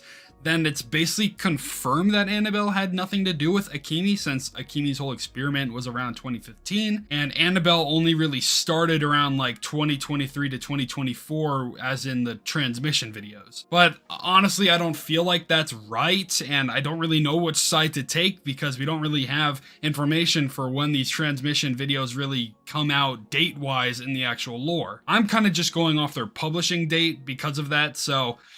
But you know what, for now, I'll just stick to stuff that I do know, which are the codes. So apart from the title, we actually get two more codes within the video. The first one translates to, "What is this?" followed by, "No, I won't let you talk this time." I really wish I knew who was talking here. I don't know how many times I've said that in these videos, but I really wish I knew who was talking within these ciphers. I think some people on the Discord were thinking that it could be Akemi and Annabelle talking, but I don't really know. For one, we have no real reason right now to believe that Akemi and Annabelle are butting heads. I've looked over every single code that we get, and I'm looking over every single code that we get and its colors. A lot of people are assuming that Annabelle could be red, and so far, I just don't know. There's a lot that you can point to that, okay, it could be Annabelle, but there's a lot of other things that make me question it. I think it's kind of just foggy up in the head right now because it's more speculation than anything, because we don't really get anything concrete, which we can say that about a lot of things on the series. But for now, I'm just going to leave it that we don't really have a lot of information to answer those questions of who is talking within each cipher. And there's actually one more thing I want to look at before moving on, that being the images that we see in the video. The thumbnail is one thing, but we get this image of whatever this is, followed by these two at the very end. We've seen text changes before, so it's not like it's uncommon, but looking back at it, it feels like it's also talking in reference to the other ciphers that we saw. Kind of like what happened in this video with the whole XXXX is that you thing. This one especially, though, reminded me of that deformed image that we got in this video, though it's hard to make out what exactly this image is or who it is. And like I've said before, we've seen text change in the past to kind of interact with the video, so I don't really have much to go off of with this alone, but Maybe someone is angry or annoyed by whoever's talking? Maybe Annabelle? Though I still think we don't really have enough information to really call out who these ciphers or who is talking within these ciphers, so it's more just speculation than anything else at the moment. But yeah, we're finally done with the transmission videos. These next two videos are not actually a part of them, but rather what I'd like to call the milestone videos. This one came out when Akemi or Radish ASMR hit 5K subs on YouTube. With it, we get a whole lot of things like Instagram, Twitter, and TikTok. I love listening to my mommy roleplay on TikTok. Anyway, there isn't really much to note in this video except I guess this creepy face that we get and the sound at the end. This sound pops up a lot in the side channel videos, and I think this might have been a call to that or like a little teaser, and I'll go over that soon. And with that, I'll also be going over the platforms, but I'll be doing that more in the side channels as well. Next, we get this one. So like in Transmission 8000, we get another one of these ciphers with the angelic voice. The code on the screen translates to, "I will make them known. I will show you the truth, but I need time." And then the other one goes, "Look for the answers I have given you. The next will be soon." Then lastly, we get, "Please, anyone, make my voice heard." To me, this really does sound like it's Akemi speaking, but again, I don't really want to assume anything when I don't really know. I also want to state that this video was uploaded the day Radish ASMR hit 10K subs on YouTube, or November 12th. I've talked about that date a lot in the previous segments, especially in like the camping video, for example. And this video set off a lot of things, like I said. There were so many videos that led up to this moment about something big happening. And when this day did come, something big did happen. But anyway, we're done with that. It was pretty simple, right? And I guess you can give yourself a pat on the back because we made it to the side channels. I just want to thank you all real quick for bearing with me, and hopefully you guys are interested in this as much as I am. Well, I'm sure you are considering you made it this far. So, side channels. As I was talking about previously, these side channels popped up when that 10K milestone video showed up on the main channel. First, let me break down how I'll go over this since there's a lot to cover. I'm gonna go over the platforms that we get on the 10K milestone video, so like the Twitter, Instagram, and TikTok, and then I'm gonna be going over the 10 failures. The 10 failures is channels are scattered around like YouTube, Twitter, and I think Reddit. So we have a lot to get through with that. And then after that, we'll go over Akemi's Casting Call Club website. And from there, we're actually going to go to Akemi's Soundcloud. And trust me, there is a lot on it. So let's not waste too much time and let's just get right into it.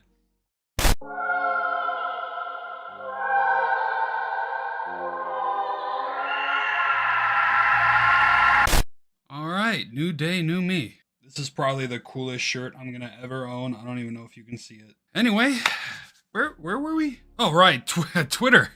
So I actually want to preface this part and say that all of Akemi's content on our other platforms have a lot of content to listen to, but for whatever reason, they actually all have their scary bits removed. I'm a bit confused about that since it brings into the question, why does it happen on YouTube then and not the other platforms? We can obviously see that there are videos that don't belong, and yet the glitches and scares that are on the main channel videos aren't here on these platforms. It's also interesting to note that, and please correct me on this, I don't actually know if I'm totally correct, but none of the videos on these platforms have any kind of the script deviation videos. They're all completely normal, as if this is what Akemi really wanted to upload instead of what was going on the main channel. Also, just to group them together, Instagram and TikTok have the exact layout of videos. The only difference between them, of course, the weird videos, and on TikTok, the second video. Always trying to be different, huh, TikTok? Anyway, the main focus of Twitter is this video. Kinda reminds me of the video that we got when Akemi hit 10K subs on YouTube. Oh wait, turns out they were uploaded the same day. Totally just a coincidence. We get two codes here, one translating to "what am I feeling?"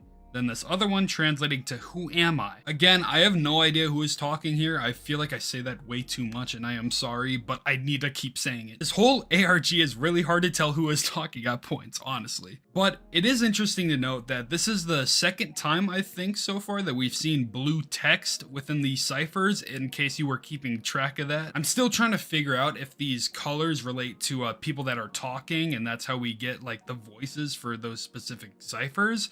But I still don't really know if blue text or red text or yellow text means that it's someone specifically talking. I don't know. Person I thought of the most when taking in the blue color was always Akemi, so it's really just speculation that I have. I don't know if it is her or not, so I'm just gonna leave it at that. Next though, let's head to Instagram. Like I said, these videos are in the exact same format, the only difference being this video out of place. We get 2 codes again, the first one translating to "I can feel you calling out," and the next one, "Wait for me, I'll find you."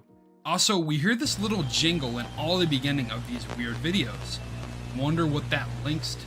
And last but probably least, we got TikTok. It seems like this time there are actually 2 videos out of place. The first one, Find Me, was actually uploaded on the same date as Transmission 8000, August 30th. That is actually pretty obvious when we see that the actual video is the same one within the transmission video when the phase 3 of the Omicron variant experiment thing is completed. And just to recap, this one means "I never wanted to hurt you." And after that, the last video that we got on her TikTok platform is probably the weirdest out of the side platforms so far. We get this garbled voice that when we put it through audio filtering, it says, No, you don't need to apologize.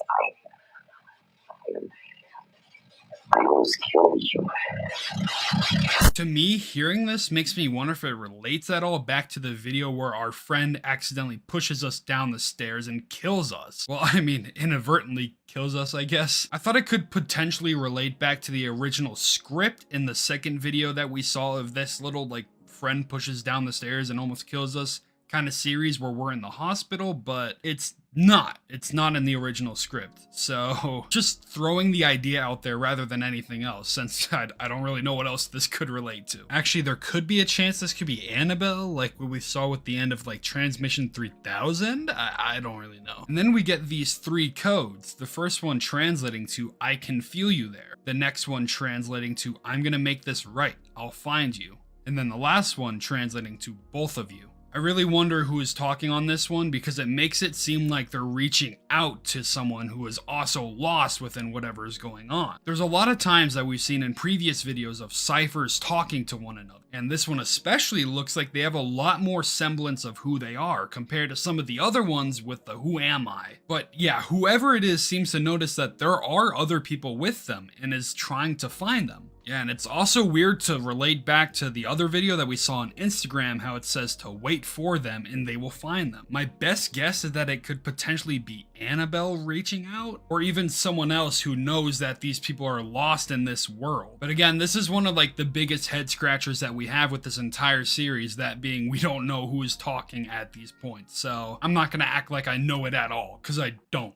Okay, time for the 10 failures channels. I'll sort of show you how I found them out, but honestly, it would take me forever to kind of tell you how to get all of them. So after I go over the first channel, I'm just going to go over the rest of them without showing how we got them. Firstly, putting the date that we got from Transmission 2000, the Sunday, April 4th, 1976 one, we see this pop up. I know I showed it a little briefly back then when we went over that transmission, but now we're actually getting into it. And oh, I've seen that logo pop up a few times before. And just to note, this video actually came out at the exact same time that Transmission 2000 came out. So this is J. Tristan 0404. Note that his name is in the exact format as we saw with M. Logan, A. Lilia, K. Olivia, and K. Mariah, which we saw in this video. Really does seem now that these are starting to be the names of the 10 failures. We have 3 videos on this channel: Eligibility Examination 1, and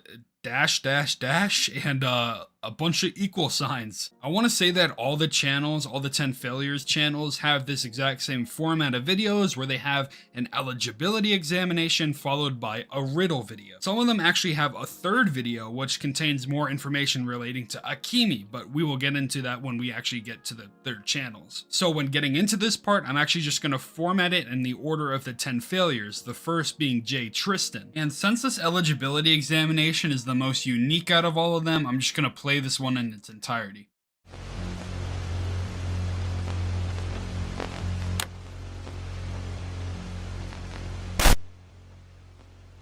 It seems you found what you have been looking for. Or perhaps you are here by accident. If you are unsure about what it is you are currently witnessing, avert your gaze and stop watching immediately. This will be your only warning. Do you wish to continue?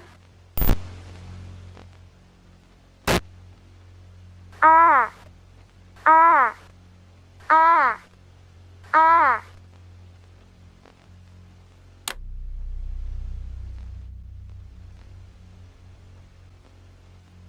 You are receiving this message because you have attempted contact with us. As such, this will be your first eligibility Examination. It is important for us to understand if you are suited for our services, as it will give us the best indication as to whether or not we can help you. You will now be asked a short series of questions. If your answers are evaluated Favorably. you will be contacted with information about a second examination.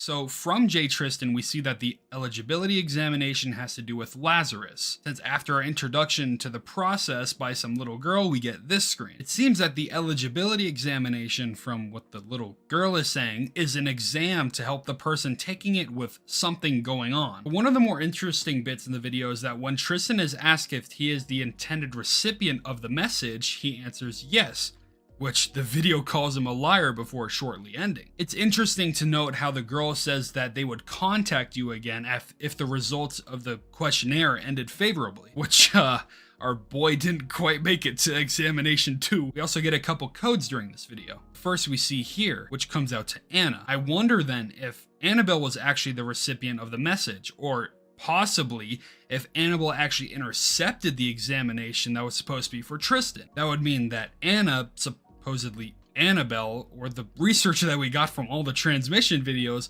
would for some reason take an eligibility examination. It also might link up to the fact that we saw in previous transmissions that she thinks she sees things and that she can't remember clearly. Also that she thinks something is targeting her. But that's all just ideas around this whole thing. And next up we get this code in binary, which translates to ignorance will make you happier. Strange that this code also pops up in red. I think this is actually the only instance that we see a red code in the side channel. So I'm not sure if that means much if the cipher color theory ends up being nothing, but I just wanted to point that out. Lastly, we get this code in binary, translating to Radish. I think this one is just a blatant connection between the side channels and the main channel, so we know that this channel does relate. Other than that too, there's nothing much to look into with this one. Next, we got this video published on May 8th. It's fairly plain aside from the very weird sounds that play in the beginning of the video and where it says, "Oh my dear friends, where are the rest of you?" Which, if you remember, was a code we saw earlier when we got introduced to the 10 failures, which also had the character named Annabelle in it. Anyway, moving on to the third video on the channel, we got this. Interesting that this video was uploaded on November 12th, or, you know, the day that Akemi hit 10k subs on YouTube. We get this text saying reserved access point triggered, alternate signature confirmed, welcome Sakura. Just to note, we see this text on every video that pops up like this. And another thing to note is that Sakura is the name of the mermaid in this video. How it relates? Well, I'm not entirely sure, but I have a few ideas. I don't think it'll make a lot of sense to really talk about it here, so I'm just gonna save it for later. But the video says it's transmitting a message before spitting out this, /find the 11th instance. So also to know, all the videos like this appear to be spelling out some sort of riddle, so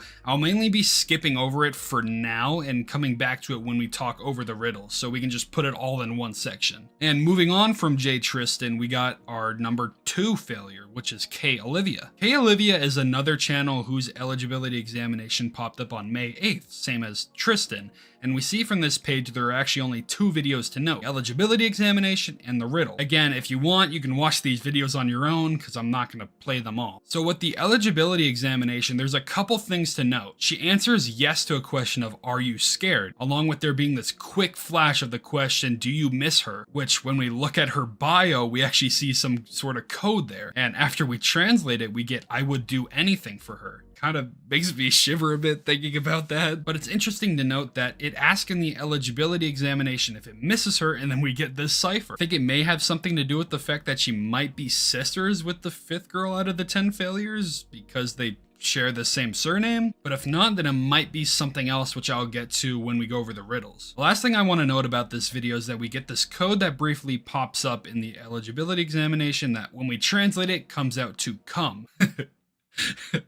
Anyway, that's all there really is to note on this video. Again, I'm leaving out the riddle video for now since we'll circle back to it during that section. And next we get number 3 of the failures, F Noah. Yeah, F you Noah. To all the people named Noah out there, this is for you. Apparently this one was tough to find according to the Discord, so I'm kind of glad I got into this after everything was found. Anyway, this channel is kind of weird, though there isn't too much to see. In the examination video, which was also posted on May 8th, we get this code that pops up, which comes out to think after translating it. The video title is also 0445, which is in reference to another one of the 10 failures. A lot of these channels do that, and honestly, it's really hard to keep track of, but aside from that, his bio comes out to H Hans, or Hans, I think Hans, after translation, which is another one of the 10 failures. Other than that though, there's not too much to go off of. And moving on to number 4, we got P. Mary, which actually has a good amount of content to go over. First, the examination video, published on April 24th. We get this code that flashes on the screen in red saying help. I guess I just completely lied to you guys, there's actually 2 codes that appear in red. All these codes seem to be spelling out some kind of sentence from the looks of it, and the description says 0418, which is the number of the next failure actually. And in the tags of the video, we see this code coming out to A. Lilia after translation. I'm not sure why the person who made this ARG decided to make these so convoluted, since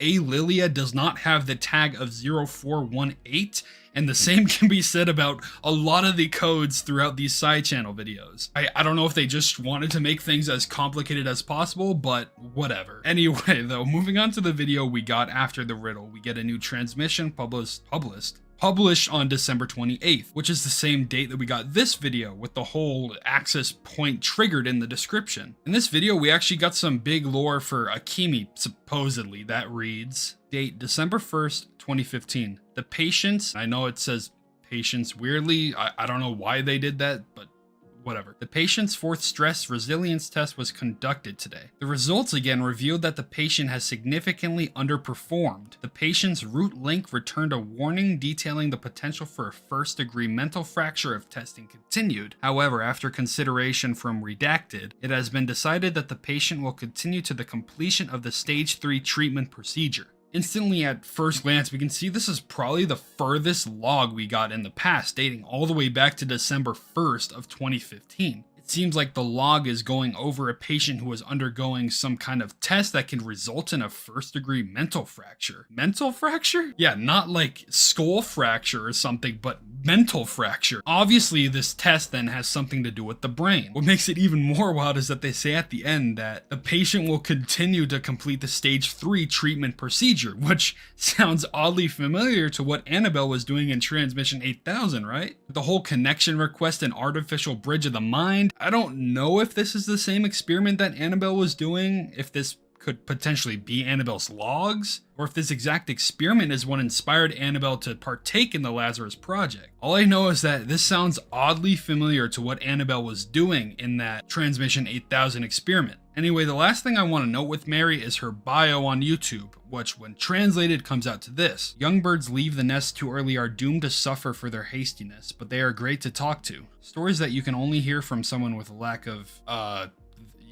bring great intrigue and unique perspective, however foolish they may sound. There is no going back for them, for they have already sullied themselves too early and must rid of all of XXX. Another strange poem from the looks of it. You get this code in the middle that translates to 0491. just to point that out. But the poem seems to be going over people who rush into experiences without proper preparation will suffer for their hastiness, though despite that, their perspectives on matters due to that lack of experience, even if it sounds foolish, will be interesting to hear. Since we don't get what the XX whatever thing is at the end, it could be up to interpretation, but personally, I think it may have something to do with implying that people need to learn from their mistakes and move forward. It's not very clear overall, but personally, I think this poem seems to be a metaphor for people within their youth and their experiences, which could probably be symbolistic of the 10 failures if indeed they are children. Though we don't really get a lot of information that suggests that, other than maybe the girl in the eligibility examination we get on Tristan's account with that young voice. But that's all we really got on Mary's channel, so let's move on. Next we got K. Mariah, number 5, which could probably be the sister of K. Olivia. This page is a lot more tame than the last one. We get our classic eligibility exam, which stores a code in it translating to her. It's also interesting that this video came out on May 8th, which is the exact same as K. Olivia. Anyway, there's a few more things to look at. Her bio has 0411 in it, which is the code for M. Logan that we will see in a little bit, along with this code in her location. When we translate that, we get B0400, which is a code for another one of the 10 failures, that being B. Andrea. Aside from that, nothing else to really know. Next up, we got number 6, H. Hans. His eligibility examination was also uploaded on May 8th. Seems like all these eligibility examinations are being uploaded on this day except for P. Mary, because she thinks she's so cool. Anyway, we get this code that pops up in the examination that translates to I. Video title is also a code and translates to Olivia, which is odd considering that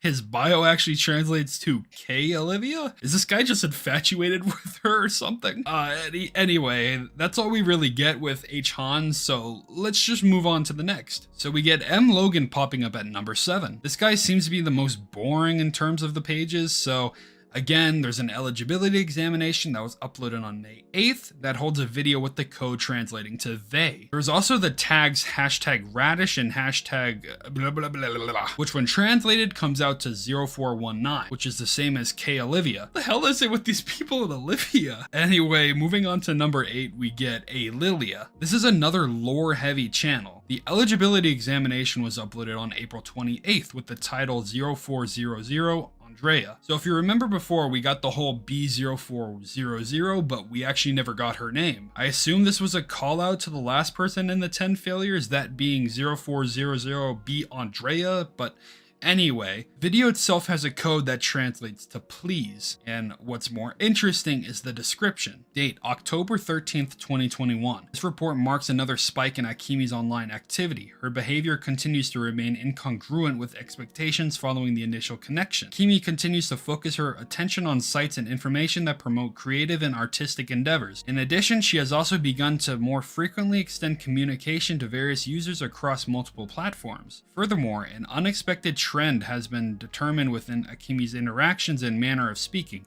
They are excessively juvenile, much more so than was originally anticipated. It is currently unknown as to why. Her actions will continue to be closely monitored. Okay, so this is a bit strange. Considering the massive time gap that we saw in the last log, which dated back to the end of 2015, and this one that takes place basically 6 years later, who even knows if the one that was talked about in 2015 was Akemi, considering that she is not talked about as a patient in this one and is referred to as Akemi. I don't know why her name would be referred to as patient in the past logs and not just Akemi. I don't know if I said that right. But anyway, since this is all kind of sci-fi, it could mean that Akemi was the patient talked about in 2015, and she successfully went through the procedure and is now uploaded as an AI. It would make sense why they say her behavior is incongruent with expectations, considering that she would be a fairly young AI at this point. I'm really curious as to who she extended communication with, as we see her reaching out to people in her casting club page, which was created on September of 2021, and shows her obviously trying to communicate with various types of people. But we'll get into that later though. Anyway, one of the more interesting bits that we see within this text is that Akemi's mannerisms are excessively juvenile, and that it's a bit of a surprise as to why. I think that makes it really hard to claim that Akemi was a child during these experiments, since, I mean, if she was a child, why would it be a surprise if she's acting childish? I think personally that she acts this way because she is still a newly formed AI. If we consider the patient in 2015 to be her, or even if we don't, she would have to be anywhere from like 1 to 6 years of AI age by the time of this log. It's a lot to talk about really, so I'm just gonna move on from it. Apparently there was a code in the about section of this channel, but actually it's not there anymore, so I'm not gonna include it. Next up we got number 9, G. Bradley. Again, another heavy lore channel. So first, his eligibility examination, which has the same upload date as Lilia, April 28th. We get this code within the video that comes out to hurt, along with the title of this video translating to F. Noah. Yeah, F you Noah. And moving on onto this video, we got another video with logs from 2015. This video was uploaded the same day that we got the access point triggered on this video. So far then, we see that we got 2 access point triggers from the main channel videos that resulted in these transmission videos that we see on the side channels. Coincidence? No. Anyway, the video holds a good chunk of information for us to look at. Date, November 18th, 2015. As of the time of writing, the patient has undergone 3 days of preliminary examination. The physical wellness of the patient is satisfactory, and there have been no issues with the patient's motor functions. Following examinations will include an investigation of the patient's mental wellness, as well as multiple brain scans to evaluate the patient's potential receptivity to the AMI treatment. So it seems like the patient has yet to undergo stage 3 of the trial we saw in Transmission 8000, where the patient gets linked to the artificial world, as they are still documenting the physical wellness as well as her motor functions. It's also good to point out that they are constantly doing investigations and examinations on the mental wellness of the patient, which makes sense if we consider that this experiment has everything to do with the brain, though I'm not entirely sure on what this AMI treatment is. Also, just to refresh, this log actually takes place before the first log we saw, which ended with the whole potential for a first-degree mental fracture. And last but not least, we got number 10, B. Andrea. The transmission video also uploaded on May 8th. We get this code in the video that translates to soon. Apart from that though, her location in her bio is actually 0467, which is H. Hans. I guess since we've already gone over everybody so far, let's actually put together the one-word text that we see from each of them. So first from Tristan we got Anna. Second, come. 3, think. 4, help. 5, her. 6, I. 7, they. 8, please. 9, hurt. 10, soon. Seems like it's not in order, huh? So I'm not too sure what to think of that because of it. It could be please come help Anna soon, I think they hurt her, or just Anna, please come soon, I think they hurt her. It's tough because you can formulate a good amount of different sentences with these words, which come out to completely different meanings. On one hand, it could be asking to help Annabelle. On the other hand, it could be asking Annabelle to help her, whoever her is, possibly Akemi? It's really hard to say, but if you have your own thoughts on this, I'd love to hear it. Okay, so moving on to the riddles. Like I said before, I skipped over all the riddle videos so we can put them together here. I'll lay out the first one now. So first we see from J. Tristan, 1, find the 11th instance, then from F. Noah, 2, following the spread, and lastly from B. Andrea, 3, and find the change. Find the 11th instance following the spread and find the change. Well, following the spread means following Akemi's 5K sub video, as she was literally saying how she was gonna spread. Yeah, which when we look into her TikTok, Twitter, and Instagram, only one thing really notes out from the rest: the 11th video on her Instagram. The description of this post is really something, so I'm gonna go ahead and read it for you all. Date, November 21st, 2015. The patient's 6-day preliminary examinations have officially concluded. 2 additional full brain scans were conducted, as well as a treatment receptivity test, and the results have come back much more positive than was expected. The brain scans continue to show growth and developments well ahead of the expected stages for the patient's age range. Concerning the receptivity test, the patient showed almost an 85% receptivity to the mock treatment. This is 23% higher than anything previously recorded. This being the case, the patient has moved from high potential to priority. Tomorrow, the patient will be placed into an artificial mental stasis, and stage 1 of the AMI treatment will begin immediately. Holy shit, there's a lot to think of here. The biggest thing, in my opinion, being that the patient will be placed into an artificial mental stasis, and that stage 1 of the AMI treatment will begin immediately. Artificial mental stasis? To me, it's really starting to sound like, assuming this is Akemi, that she was a patient of whatever this project is, I assume the Lazarus Project, and had her brain uploaded into the internet, or as an AI rather, so I think that would make more sense thinking about the whole artificial mental stasis. I think there's a lot more information now from this that we can really believe, or start to believe anyway, that Akemi really is an AI. And also this log takes place in between the 2 logs that we see in 2015, which I'm actually going to recap the logs after we go over everything in the side channel so we get a full timeline. So I'll save more thoughts on this entire thing for later when we get to that. Moving on to the next riddle, we get this. From M. Logan, we get 1. The test number of 8, followed by G. Bradley. 2. Has had its date replaced. Then H. Hans. 3. Look below the screen. This one is simple enough. I've already gone over it though, so I guess I kind of jumped the gun for going over it, but this is the log that we got on A. Lilia's channel, so I won't be going too much in depth over it since I already kind of did. But just to think about it, we know for sure that Akemi is part of an experiment, meaning that Radish ASMR is some kind of experiment in it of itself made by Akemi. Thing is, we don't know what her purpose of doing so is, other than possibly to get information out there or just to do it. I don't really know. If she was doing it just to get information out there, it can make sense why we see the transmission videos, which leads us into finding the 10 failures, but that brings into the question, why do these weird glitches pop up in her videos? I initially thought it was the 10 failures doing it in order to spread information, or even to get back at Akemi because she actually succeeded in the experiment where they failed, in a way getting back at the people who created the experiment, but it's also strange.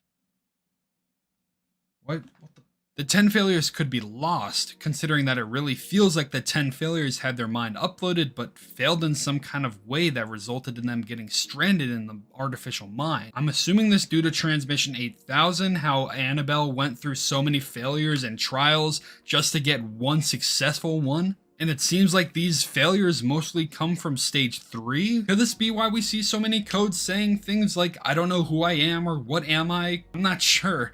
I'm just speculating. But with all of that, let's get into the last riddle. Alright, the last riddle starts off with K. Olivia. 1. The beginning of this endeavor. Then with A. Lilia. 2. Where a voice was found. And then with K. Mariah. 3. Houses in altercation. Finally with P. Mary. 4. Another piece of the bigger picture. The beginning of this endeavor. Where a voice was found, houses in altercation, another piece of the bigger picture. Okay, so the beginning of this endeavor, probably in reference to the beginning of everything, including all the channels, where a voice was found, houses in altercation, another piece of a bigger picture. Okay, so where a voice was found, well, I mean, if we go to the Casting Club website, you can actually see that Akemi has her own Casting Call Club page. There is a lot to go through here. First, let's note that the account was created in September 2021, which is way before anything that currently started. Let's just look through it now. Hi, I'm Akemi. Audio engineering is my passion. I'd be happy to work with you on your next project. This has been Akemi signing out. Audio engineering is her passion, huh? I wonder, it would make sense then why she would choose role-playing ASMR as her medium from uploading YouTube content then. Next we got the recommendations tab. I honestly don't think there's anything to go off of here, as these are just VAs in the videos, and as a rule of thumb, let's not try to get them involved with all this.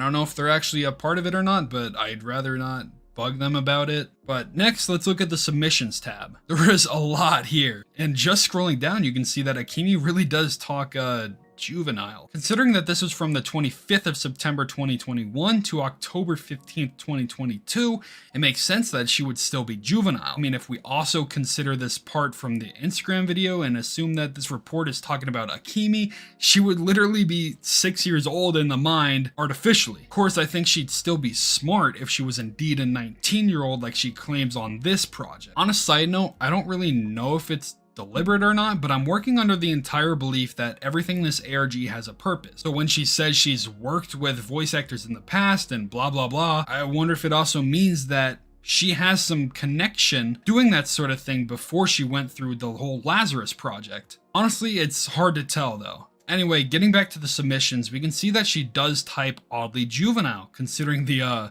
Pokemon and the Minecraft and the weird lingo, and also SoundCloud links. Hey yo, Akemi's here to bring it to ya. Bam! Check out this rad track. Please give me this role. Okay, Akemi, let's check this out.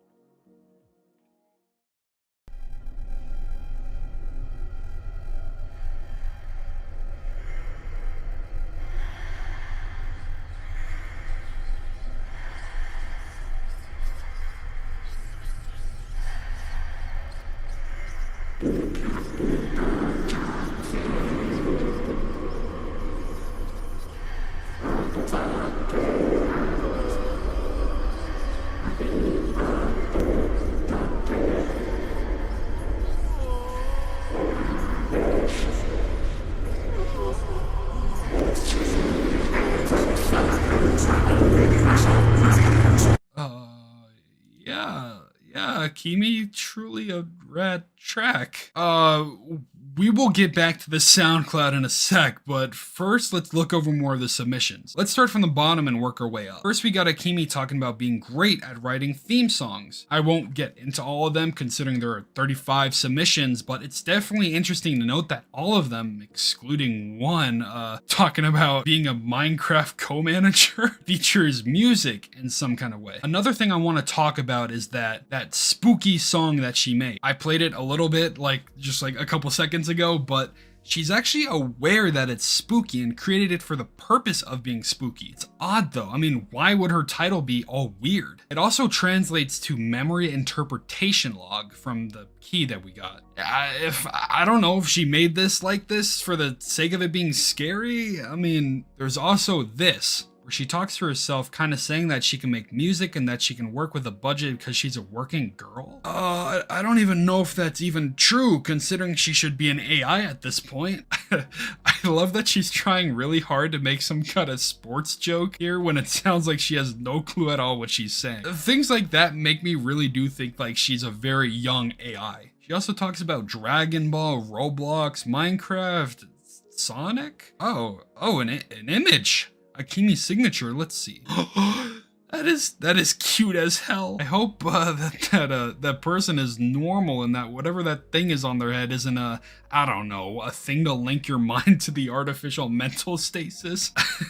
I have no idea, but it's cute. There's also a Discord, but honestly, I would probably leave it alone. Again, I don't really know if this is part of the ARG or not, and I would really hate for her to get flooded with requests if it isn't, so please, if you can hold off, try not to add her. I mean, there's a reason I'm not showing it in this video, so I mean, if you really actively want to seek it out, you're probably not even going to get added back, so just, I'd say leave it alone. But if we do think about that from an ARG perspective, it seems like Akemi's real first attempt at a communication was through the Casting Call Club website and Discord. And lastly, the thing that the riddle was pointing to is this submission from Akemi here. Yeah, this is totally a great Casting Call Club submission. Let me read it for you. Date, November 27th, 2015. This log marks the end of the 4th day of the patient's 2-day treatment procedure. Upon inspection of the patient's root link following the 2-day recovery period, it was confirmed that it had set correctly with no issues. The patient was then prepped for it to be turned on. Following the activation of the root link, it was fully connected to the patient's brain within 5 minutes. No errors were noted. The patient will be moved to the next stage of the treatment immediately. It is planned to begin tomorrow. It looks like this is the 3rd log out of the 4 that we get within 2015. I'm curious as to what this root link is. It seems to be that stage 1 thing that we saw in Transmission 8000, if I had to give an example, with how they start by getting an initial request to the brain, most likely through the root link. And if we remember the log that we got on December 4th, we know it didn't quite end well, since the root link returned information that there could be a potential risk of a 1st-degree mental fracture if testing continues. I'll be recapping everything that we got in the logs after this, so don't worry. Okay, here we are. I never thought that we would get into role-playing ASMR only to go through someone's SoundCloud. It seems like the first song is one that Akemi links mostly on Casting Club, so it really does feel like her proudest work on here, but considering that there's not really much else to go off of, with only really 2 real songs on this SoundCloud, there's not really much of an option. This song, interestingly enough, features a Vocaloid. I think it might be Hatsune Miku, but if we think way back to the spectrogram in Transmission 8000, we get the Vocaloid of the name Komachi Mirai. It's also interesting how the title of this song is Chikoru Komachi's new song. I just want to say this real quick, but the usage of Vocaloid in a song, especially considering the themes that we get of people being uploaded as an AI, really does make me think about that in relation to Akemi. Vocaloid, for those who don't know, takes a person's voice and uploads it to the internet for people to use. Hatsune Miku, for example, is one of the most well-known Vocaloids, and is sampled from a real woman's voice, taking samples from her voice and controlling the pitch in order to create lyrics and phrases out of it. Thinking of Akemi in that way, she also seems to be a person who has been uploaded onto the internet, though not in that way. Hatsune Miku is also not an AI, but Akemi is, so I don't know if I'm just looking too much into it, but I feel like there's still something to be said about that. Okay, but actually listening to the song, it's not that bad. Actually, it sounds kinda...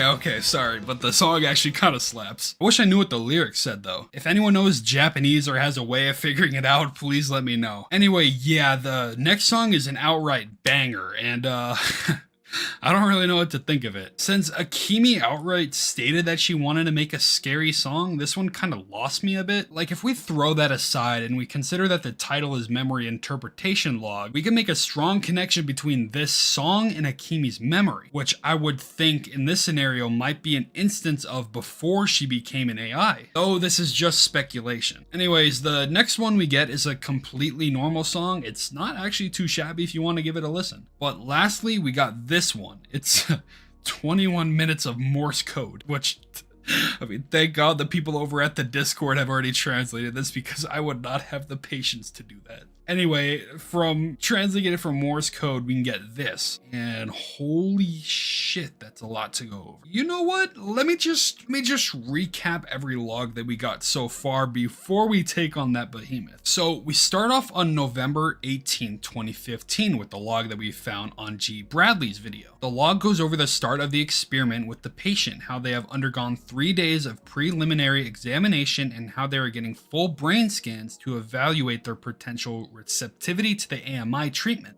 And after that, we got this log on November 21st, 2015, going over the fact that they actually spent 6 days going over preliminary examinations, as well as additional brain scans and treatment receptivity tests, which resulted positively. So from November 16th to November 21st, the patient has undergone these tests in order to make sure that they were as ready as they could be for the test. It is also noted here that the patient recorded almost 85% to the mock treatment, which is 23% higher than anyone else recorded. Since this obviously means that there were previous people who have taken this examination, I wonder then if these are the 10 failures, or even other failures that we don't know about. This also compares to Transmission 8000, which the main goal for stage 1 was getting at least an activity response of 50%. Moving on though, the log ends by saying that the patient will be placed into an artificial mental stasis and that stage 1 of the AMI treatment will begin immediately. Looks like for now we have a basic timeline of the start of the preliminary examinations to the day that the experiment actually begins. Next, we get the log from November 27th. So this log basically takes place right after the last one, where the patient undergoes a 6-day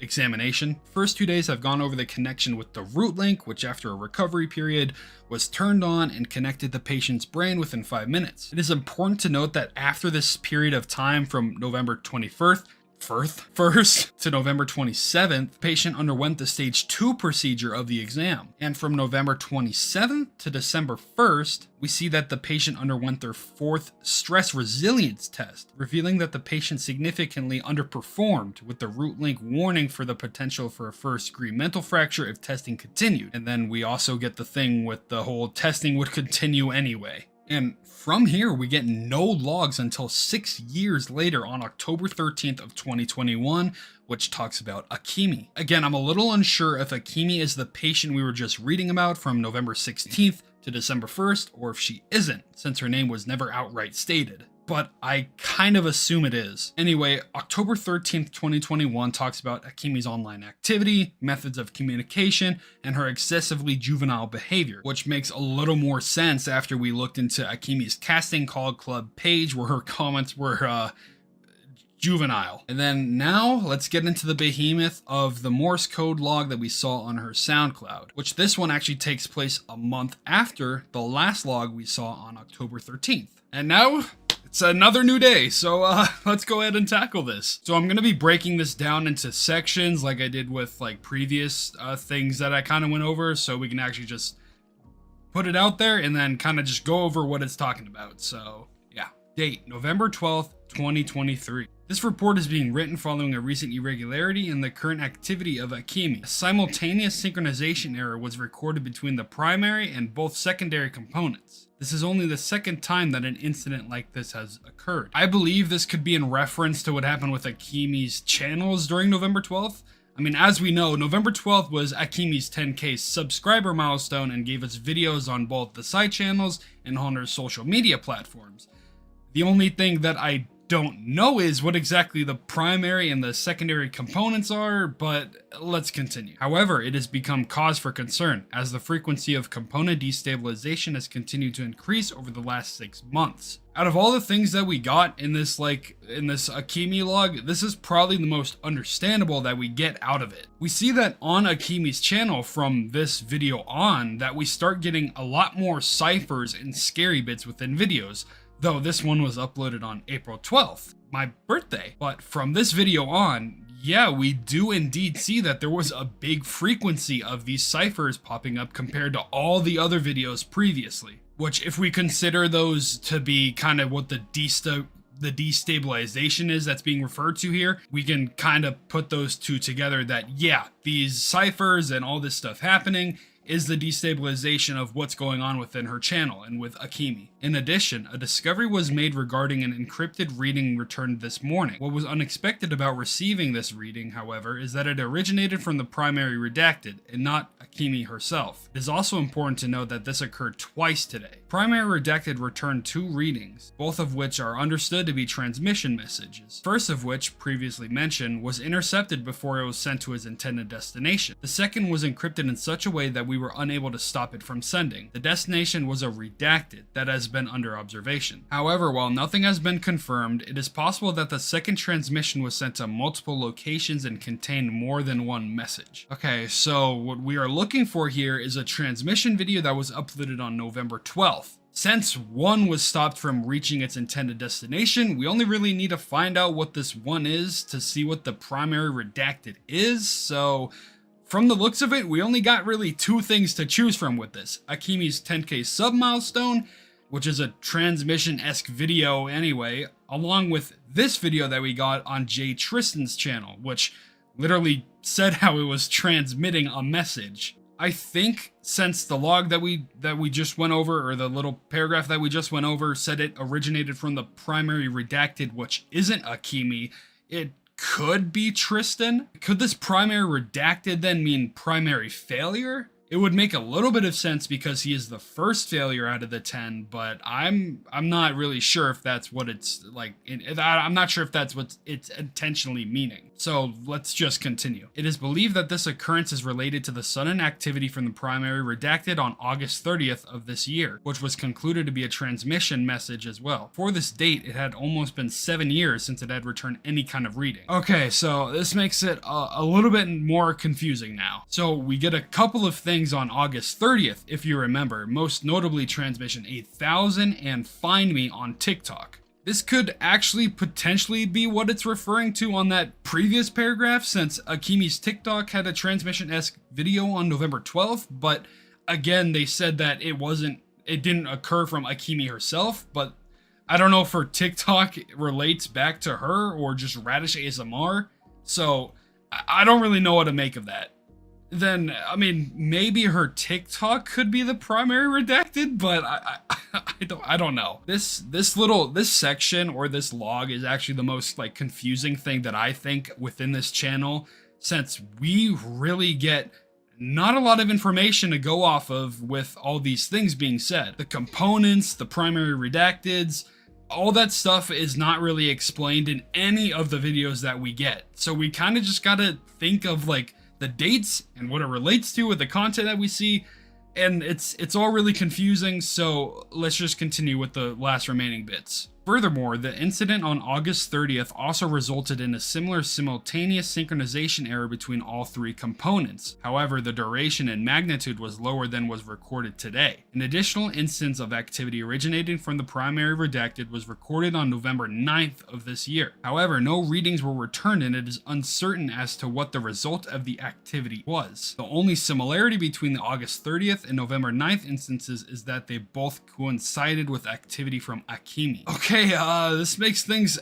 even more confusing. So I'm pretty sure now that this is referring to Radish ASMR as the primary redacted, since I guess that we could say that it isn't Akemi herself, but those dates also coincide with videos that we see on Radish ASMR. With the components though, I'm not entirely sure as what they could mean, since we only got 2 videos on August 30th, like I've said, the transmission 8000 and Find Me. So what would the third component be then if Radish ASMR and TikTok are 2 components? And to make it even more confusing, why would Radish ASMR be a component and not just the primary redact? I don't know if we have the information yet to really say what these components are or what the primary redacted even is. This is all kind of just too much for me, so let's just remove to the last remaining part. The readings returned today revealed some things that, despite the security concerns, Redacted had allowed for the time being in the hopes of collecting more data. Akemi is making something again, something of a larger scale than anything previous. While the readings and primary redacted are still being examined, she is expected to reveal more information on her own, as she's been observed to do many times prior.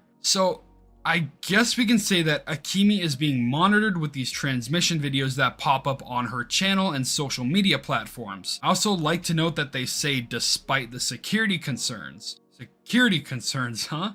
I mean, I guess it would be a risk to them if Akemi releases information about what goes on within the projects, namely Annabelle's transmissions, but then again, that would mean that Annabelle's transmissions would have some use to the person overseeing the project, and we don't even know if Annabelle was involved with the project at the beginning of the transmission, since we don't really get dates for them. All this shit is getting so confusing.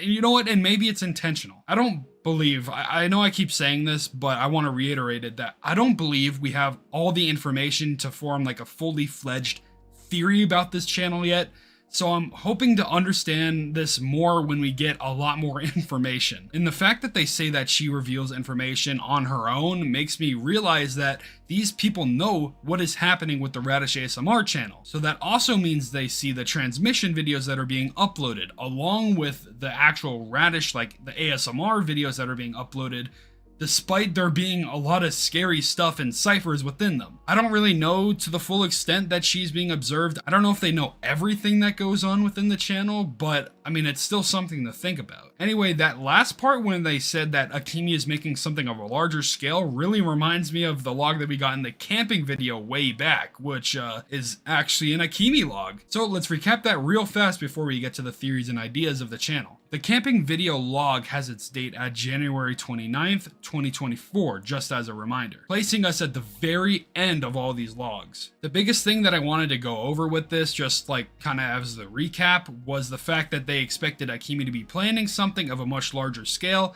something that involved the entertainment medium that was interactive. Along with that, they actually got suspicious of her using back channels to mask transmission videos that she didn't want to be seen. Could we say then that Akemi is the one uploading the 10 failures' videos and sharing their story? That, I mean, it is a possibility, but anyway, it looks like the biggest thing to note is that something big is coming this year. So who knows when that will be. But yeah, those were Akemi's logs. So hopefully you can understand it better or possibly come away with some ideas and theories about everything that was said. And we're reaching the end time, so let's get into the theories and ideas.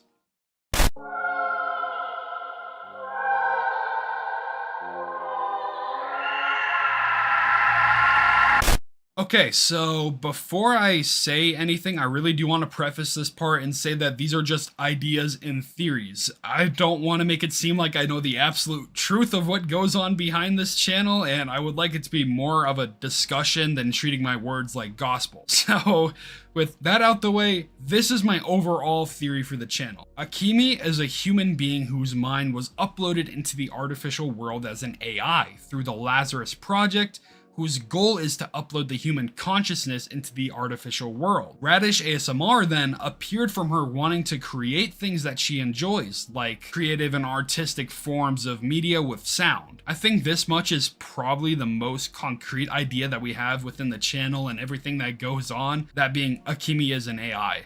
Anyway, the 10 failures then seem to be people who are trapped or lost within the artificial world without their full consciousness, hence why we see codes like "Who am I?" And the codes within the video could be them trying to get their voice heard. There's a lot going for this, and there's a lot that doesn't go for this. But since we get so many different voices within each cipher and each code, it really does lead me to an inclination that it has to be people lost within this artificial world. But it's really hard for me to point the finger for who could possibly be talking within those ciphers, since we don't really get a lot of concrete evidence to really say like the red ciphers are Annabelle, the blue ciphers are Akemi, and so on. I believe it overall to be a mixture of people, including the 10 failures. And another thing is that I think the reason that the scripts deviate within each video and characters start to break is due to Akemi's mind being a bit susceptible to it, especially with the logs that we get from the Morse code audio with the whole component destabilization thing,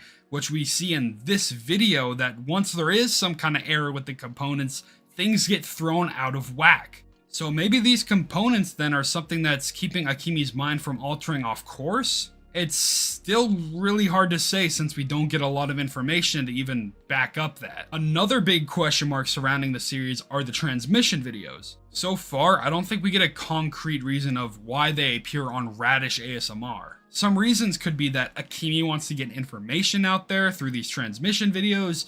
That's plausible, but then why not post them on your social media platforms as well? And on top of that, why would more weird and more different and confusing ciphers be left on them in its wake? Again, a lot more questions come out with each theory. We do see logs that hint at Akemi maybe putting up these transmission videos, but it's still really hard to say. Another explanation for this is that it could be either Annabelle or Sakura. Sakura is such a stranger within this series since we've only actually seen her in the side channel's videos putting out the transmission messages. Could she be the one that's potentially transmitting Annabelle's logs through Akemi?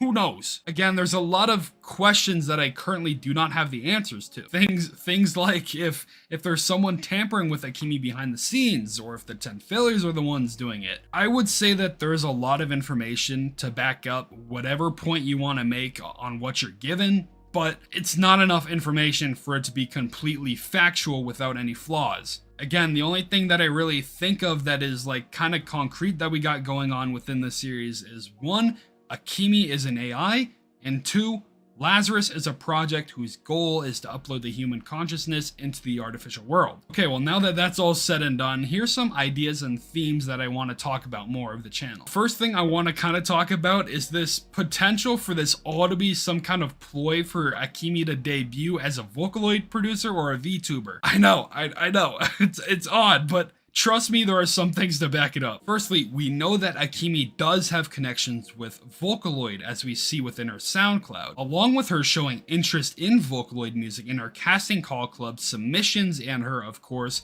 showing interest in music and idols. Not to mention the whole spectrogram with the Komachi Mirai Idols adventure, which just so happens to be a Vocaloid.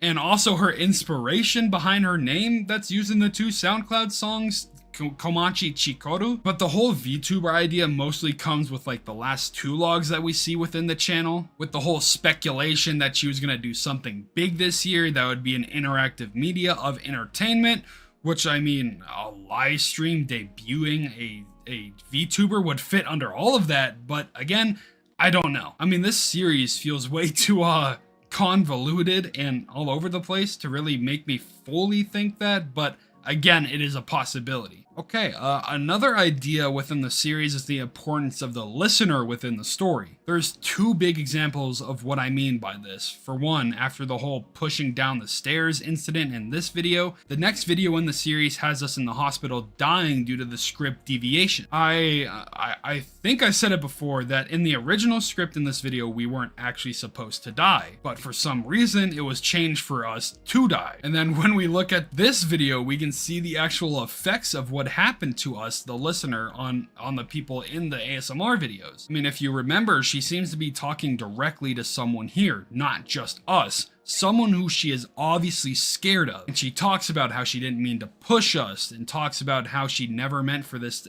to happen. And one of the more interesting bits is that she's been saying that it's happened over and over again. This video is definitely the most interesting on the channel in my opinion, and yet I don't really know how to fully talk about it. With the whole I didn't mean to push you makes me think back to that video that we just early talked about that caused her death, and maybe whatever that's attacking her could be vengeful that we died in that video. I don't know. I mean, this is the only video that we get on these role-playing videos that someone is being attacked or under duress. Well, maybe this one fits under that category a little bit, but I think this one fits that a bit more. So, I mean, who is attacking her then, if someone is attacking her? Is it Akemi? I don't know. Is it some kind of monster? Could it be the reincarnations of these jump scares that we see? I don't know. There's a lot that can be speculated with not a lot of information to fully make a concrete theory out of it. But along with this whole idea of the listener being important, there's another video that I actually did not talk about until right now. That being this video. I absolutely love this video, and I'm going to be playing a little section of it so you can understand what I'm about to go over. You're one of the reasons for why I have to keep living. And that's why I'm not going to let you go.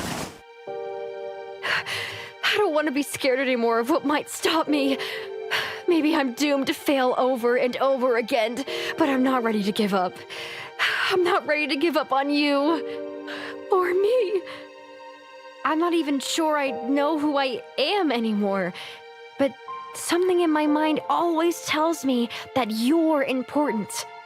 And I don't know why, but I think that's something I want to believe. So for the next short while I still can, let me be here for you now. Okay, so the beginning section features her on the phone with the listener talking about some sad stuff before suddenly she just gets off the phone with us and talks to us in person. If you guessed it correctly, yeah, this is also a time where the script deviates. She is not supposed to say all this, and yet she does. She says that she doesn't want to be scared of what might happen to her from helping us or being with us. Kinda makes me think back to this video in a way, huh? Again though, she talks about how she's being doomed to fail over and over again, putting even more time into that last video with her saying it's happening again. And she also says in this video, I'm not even sure I know who I am anymore, but something in my mind always tells me that you're important. Okay, I mean, this is a big thing for her to say. For one, I don't really know if it's meant to be taken literally, but the idea of not being sure who you are anymore reminds me heavily of what goes on within the ciphers. How some of them ask, who am I? Or what am I feeling? Could this person also be trapped in whatever the hell is going on here without any knowledge of it? It's so weird considering that she just says that something in her mind tells us that we are important. It's too much for my head to wrap around. I'm just gonna leave it at that, since I think this is getting too much even for me. But I think it's kind of meant to be like that though. Since I mean, again, I don't believe we have enough information to put all these floating ideas together. This stuff, meaning the actual content that goes over within the role-playing video, seems like it has a very, very loose thread connecting it to everything else that goes on, and I just don't know how to explain it, really. I'm probably missing a good amount of things that I've already talked about in earlier portions, but I really don't want to make this section extremely long, so if you have any questions that I didn't answer or that you want to try to talk about, please leave it down below and I'd be happy to talk about them with you. Since, again, I want this more to be a discussion rather than me just talking. So with all that being said, let's just get to the final part of this video.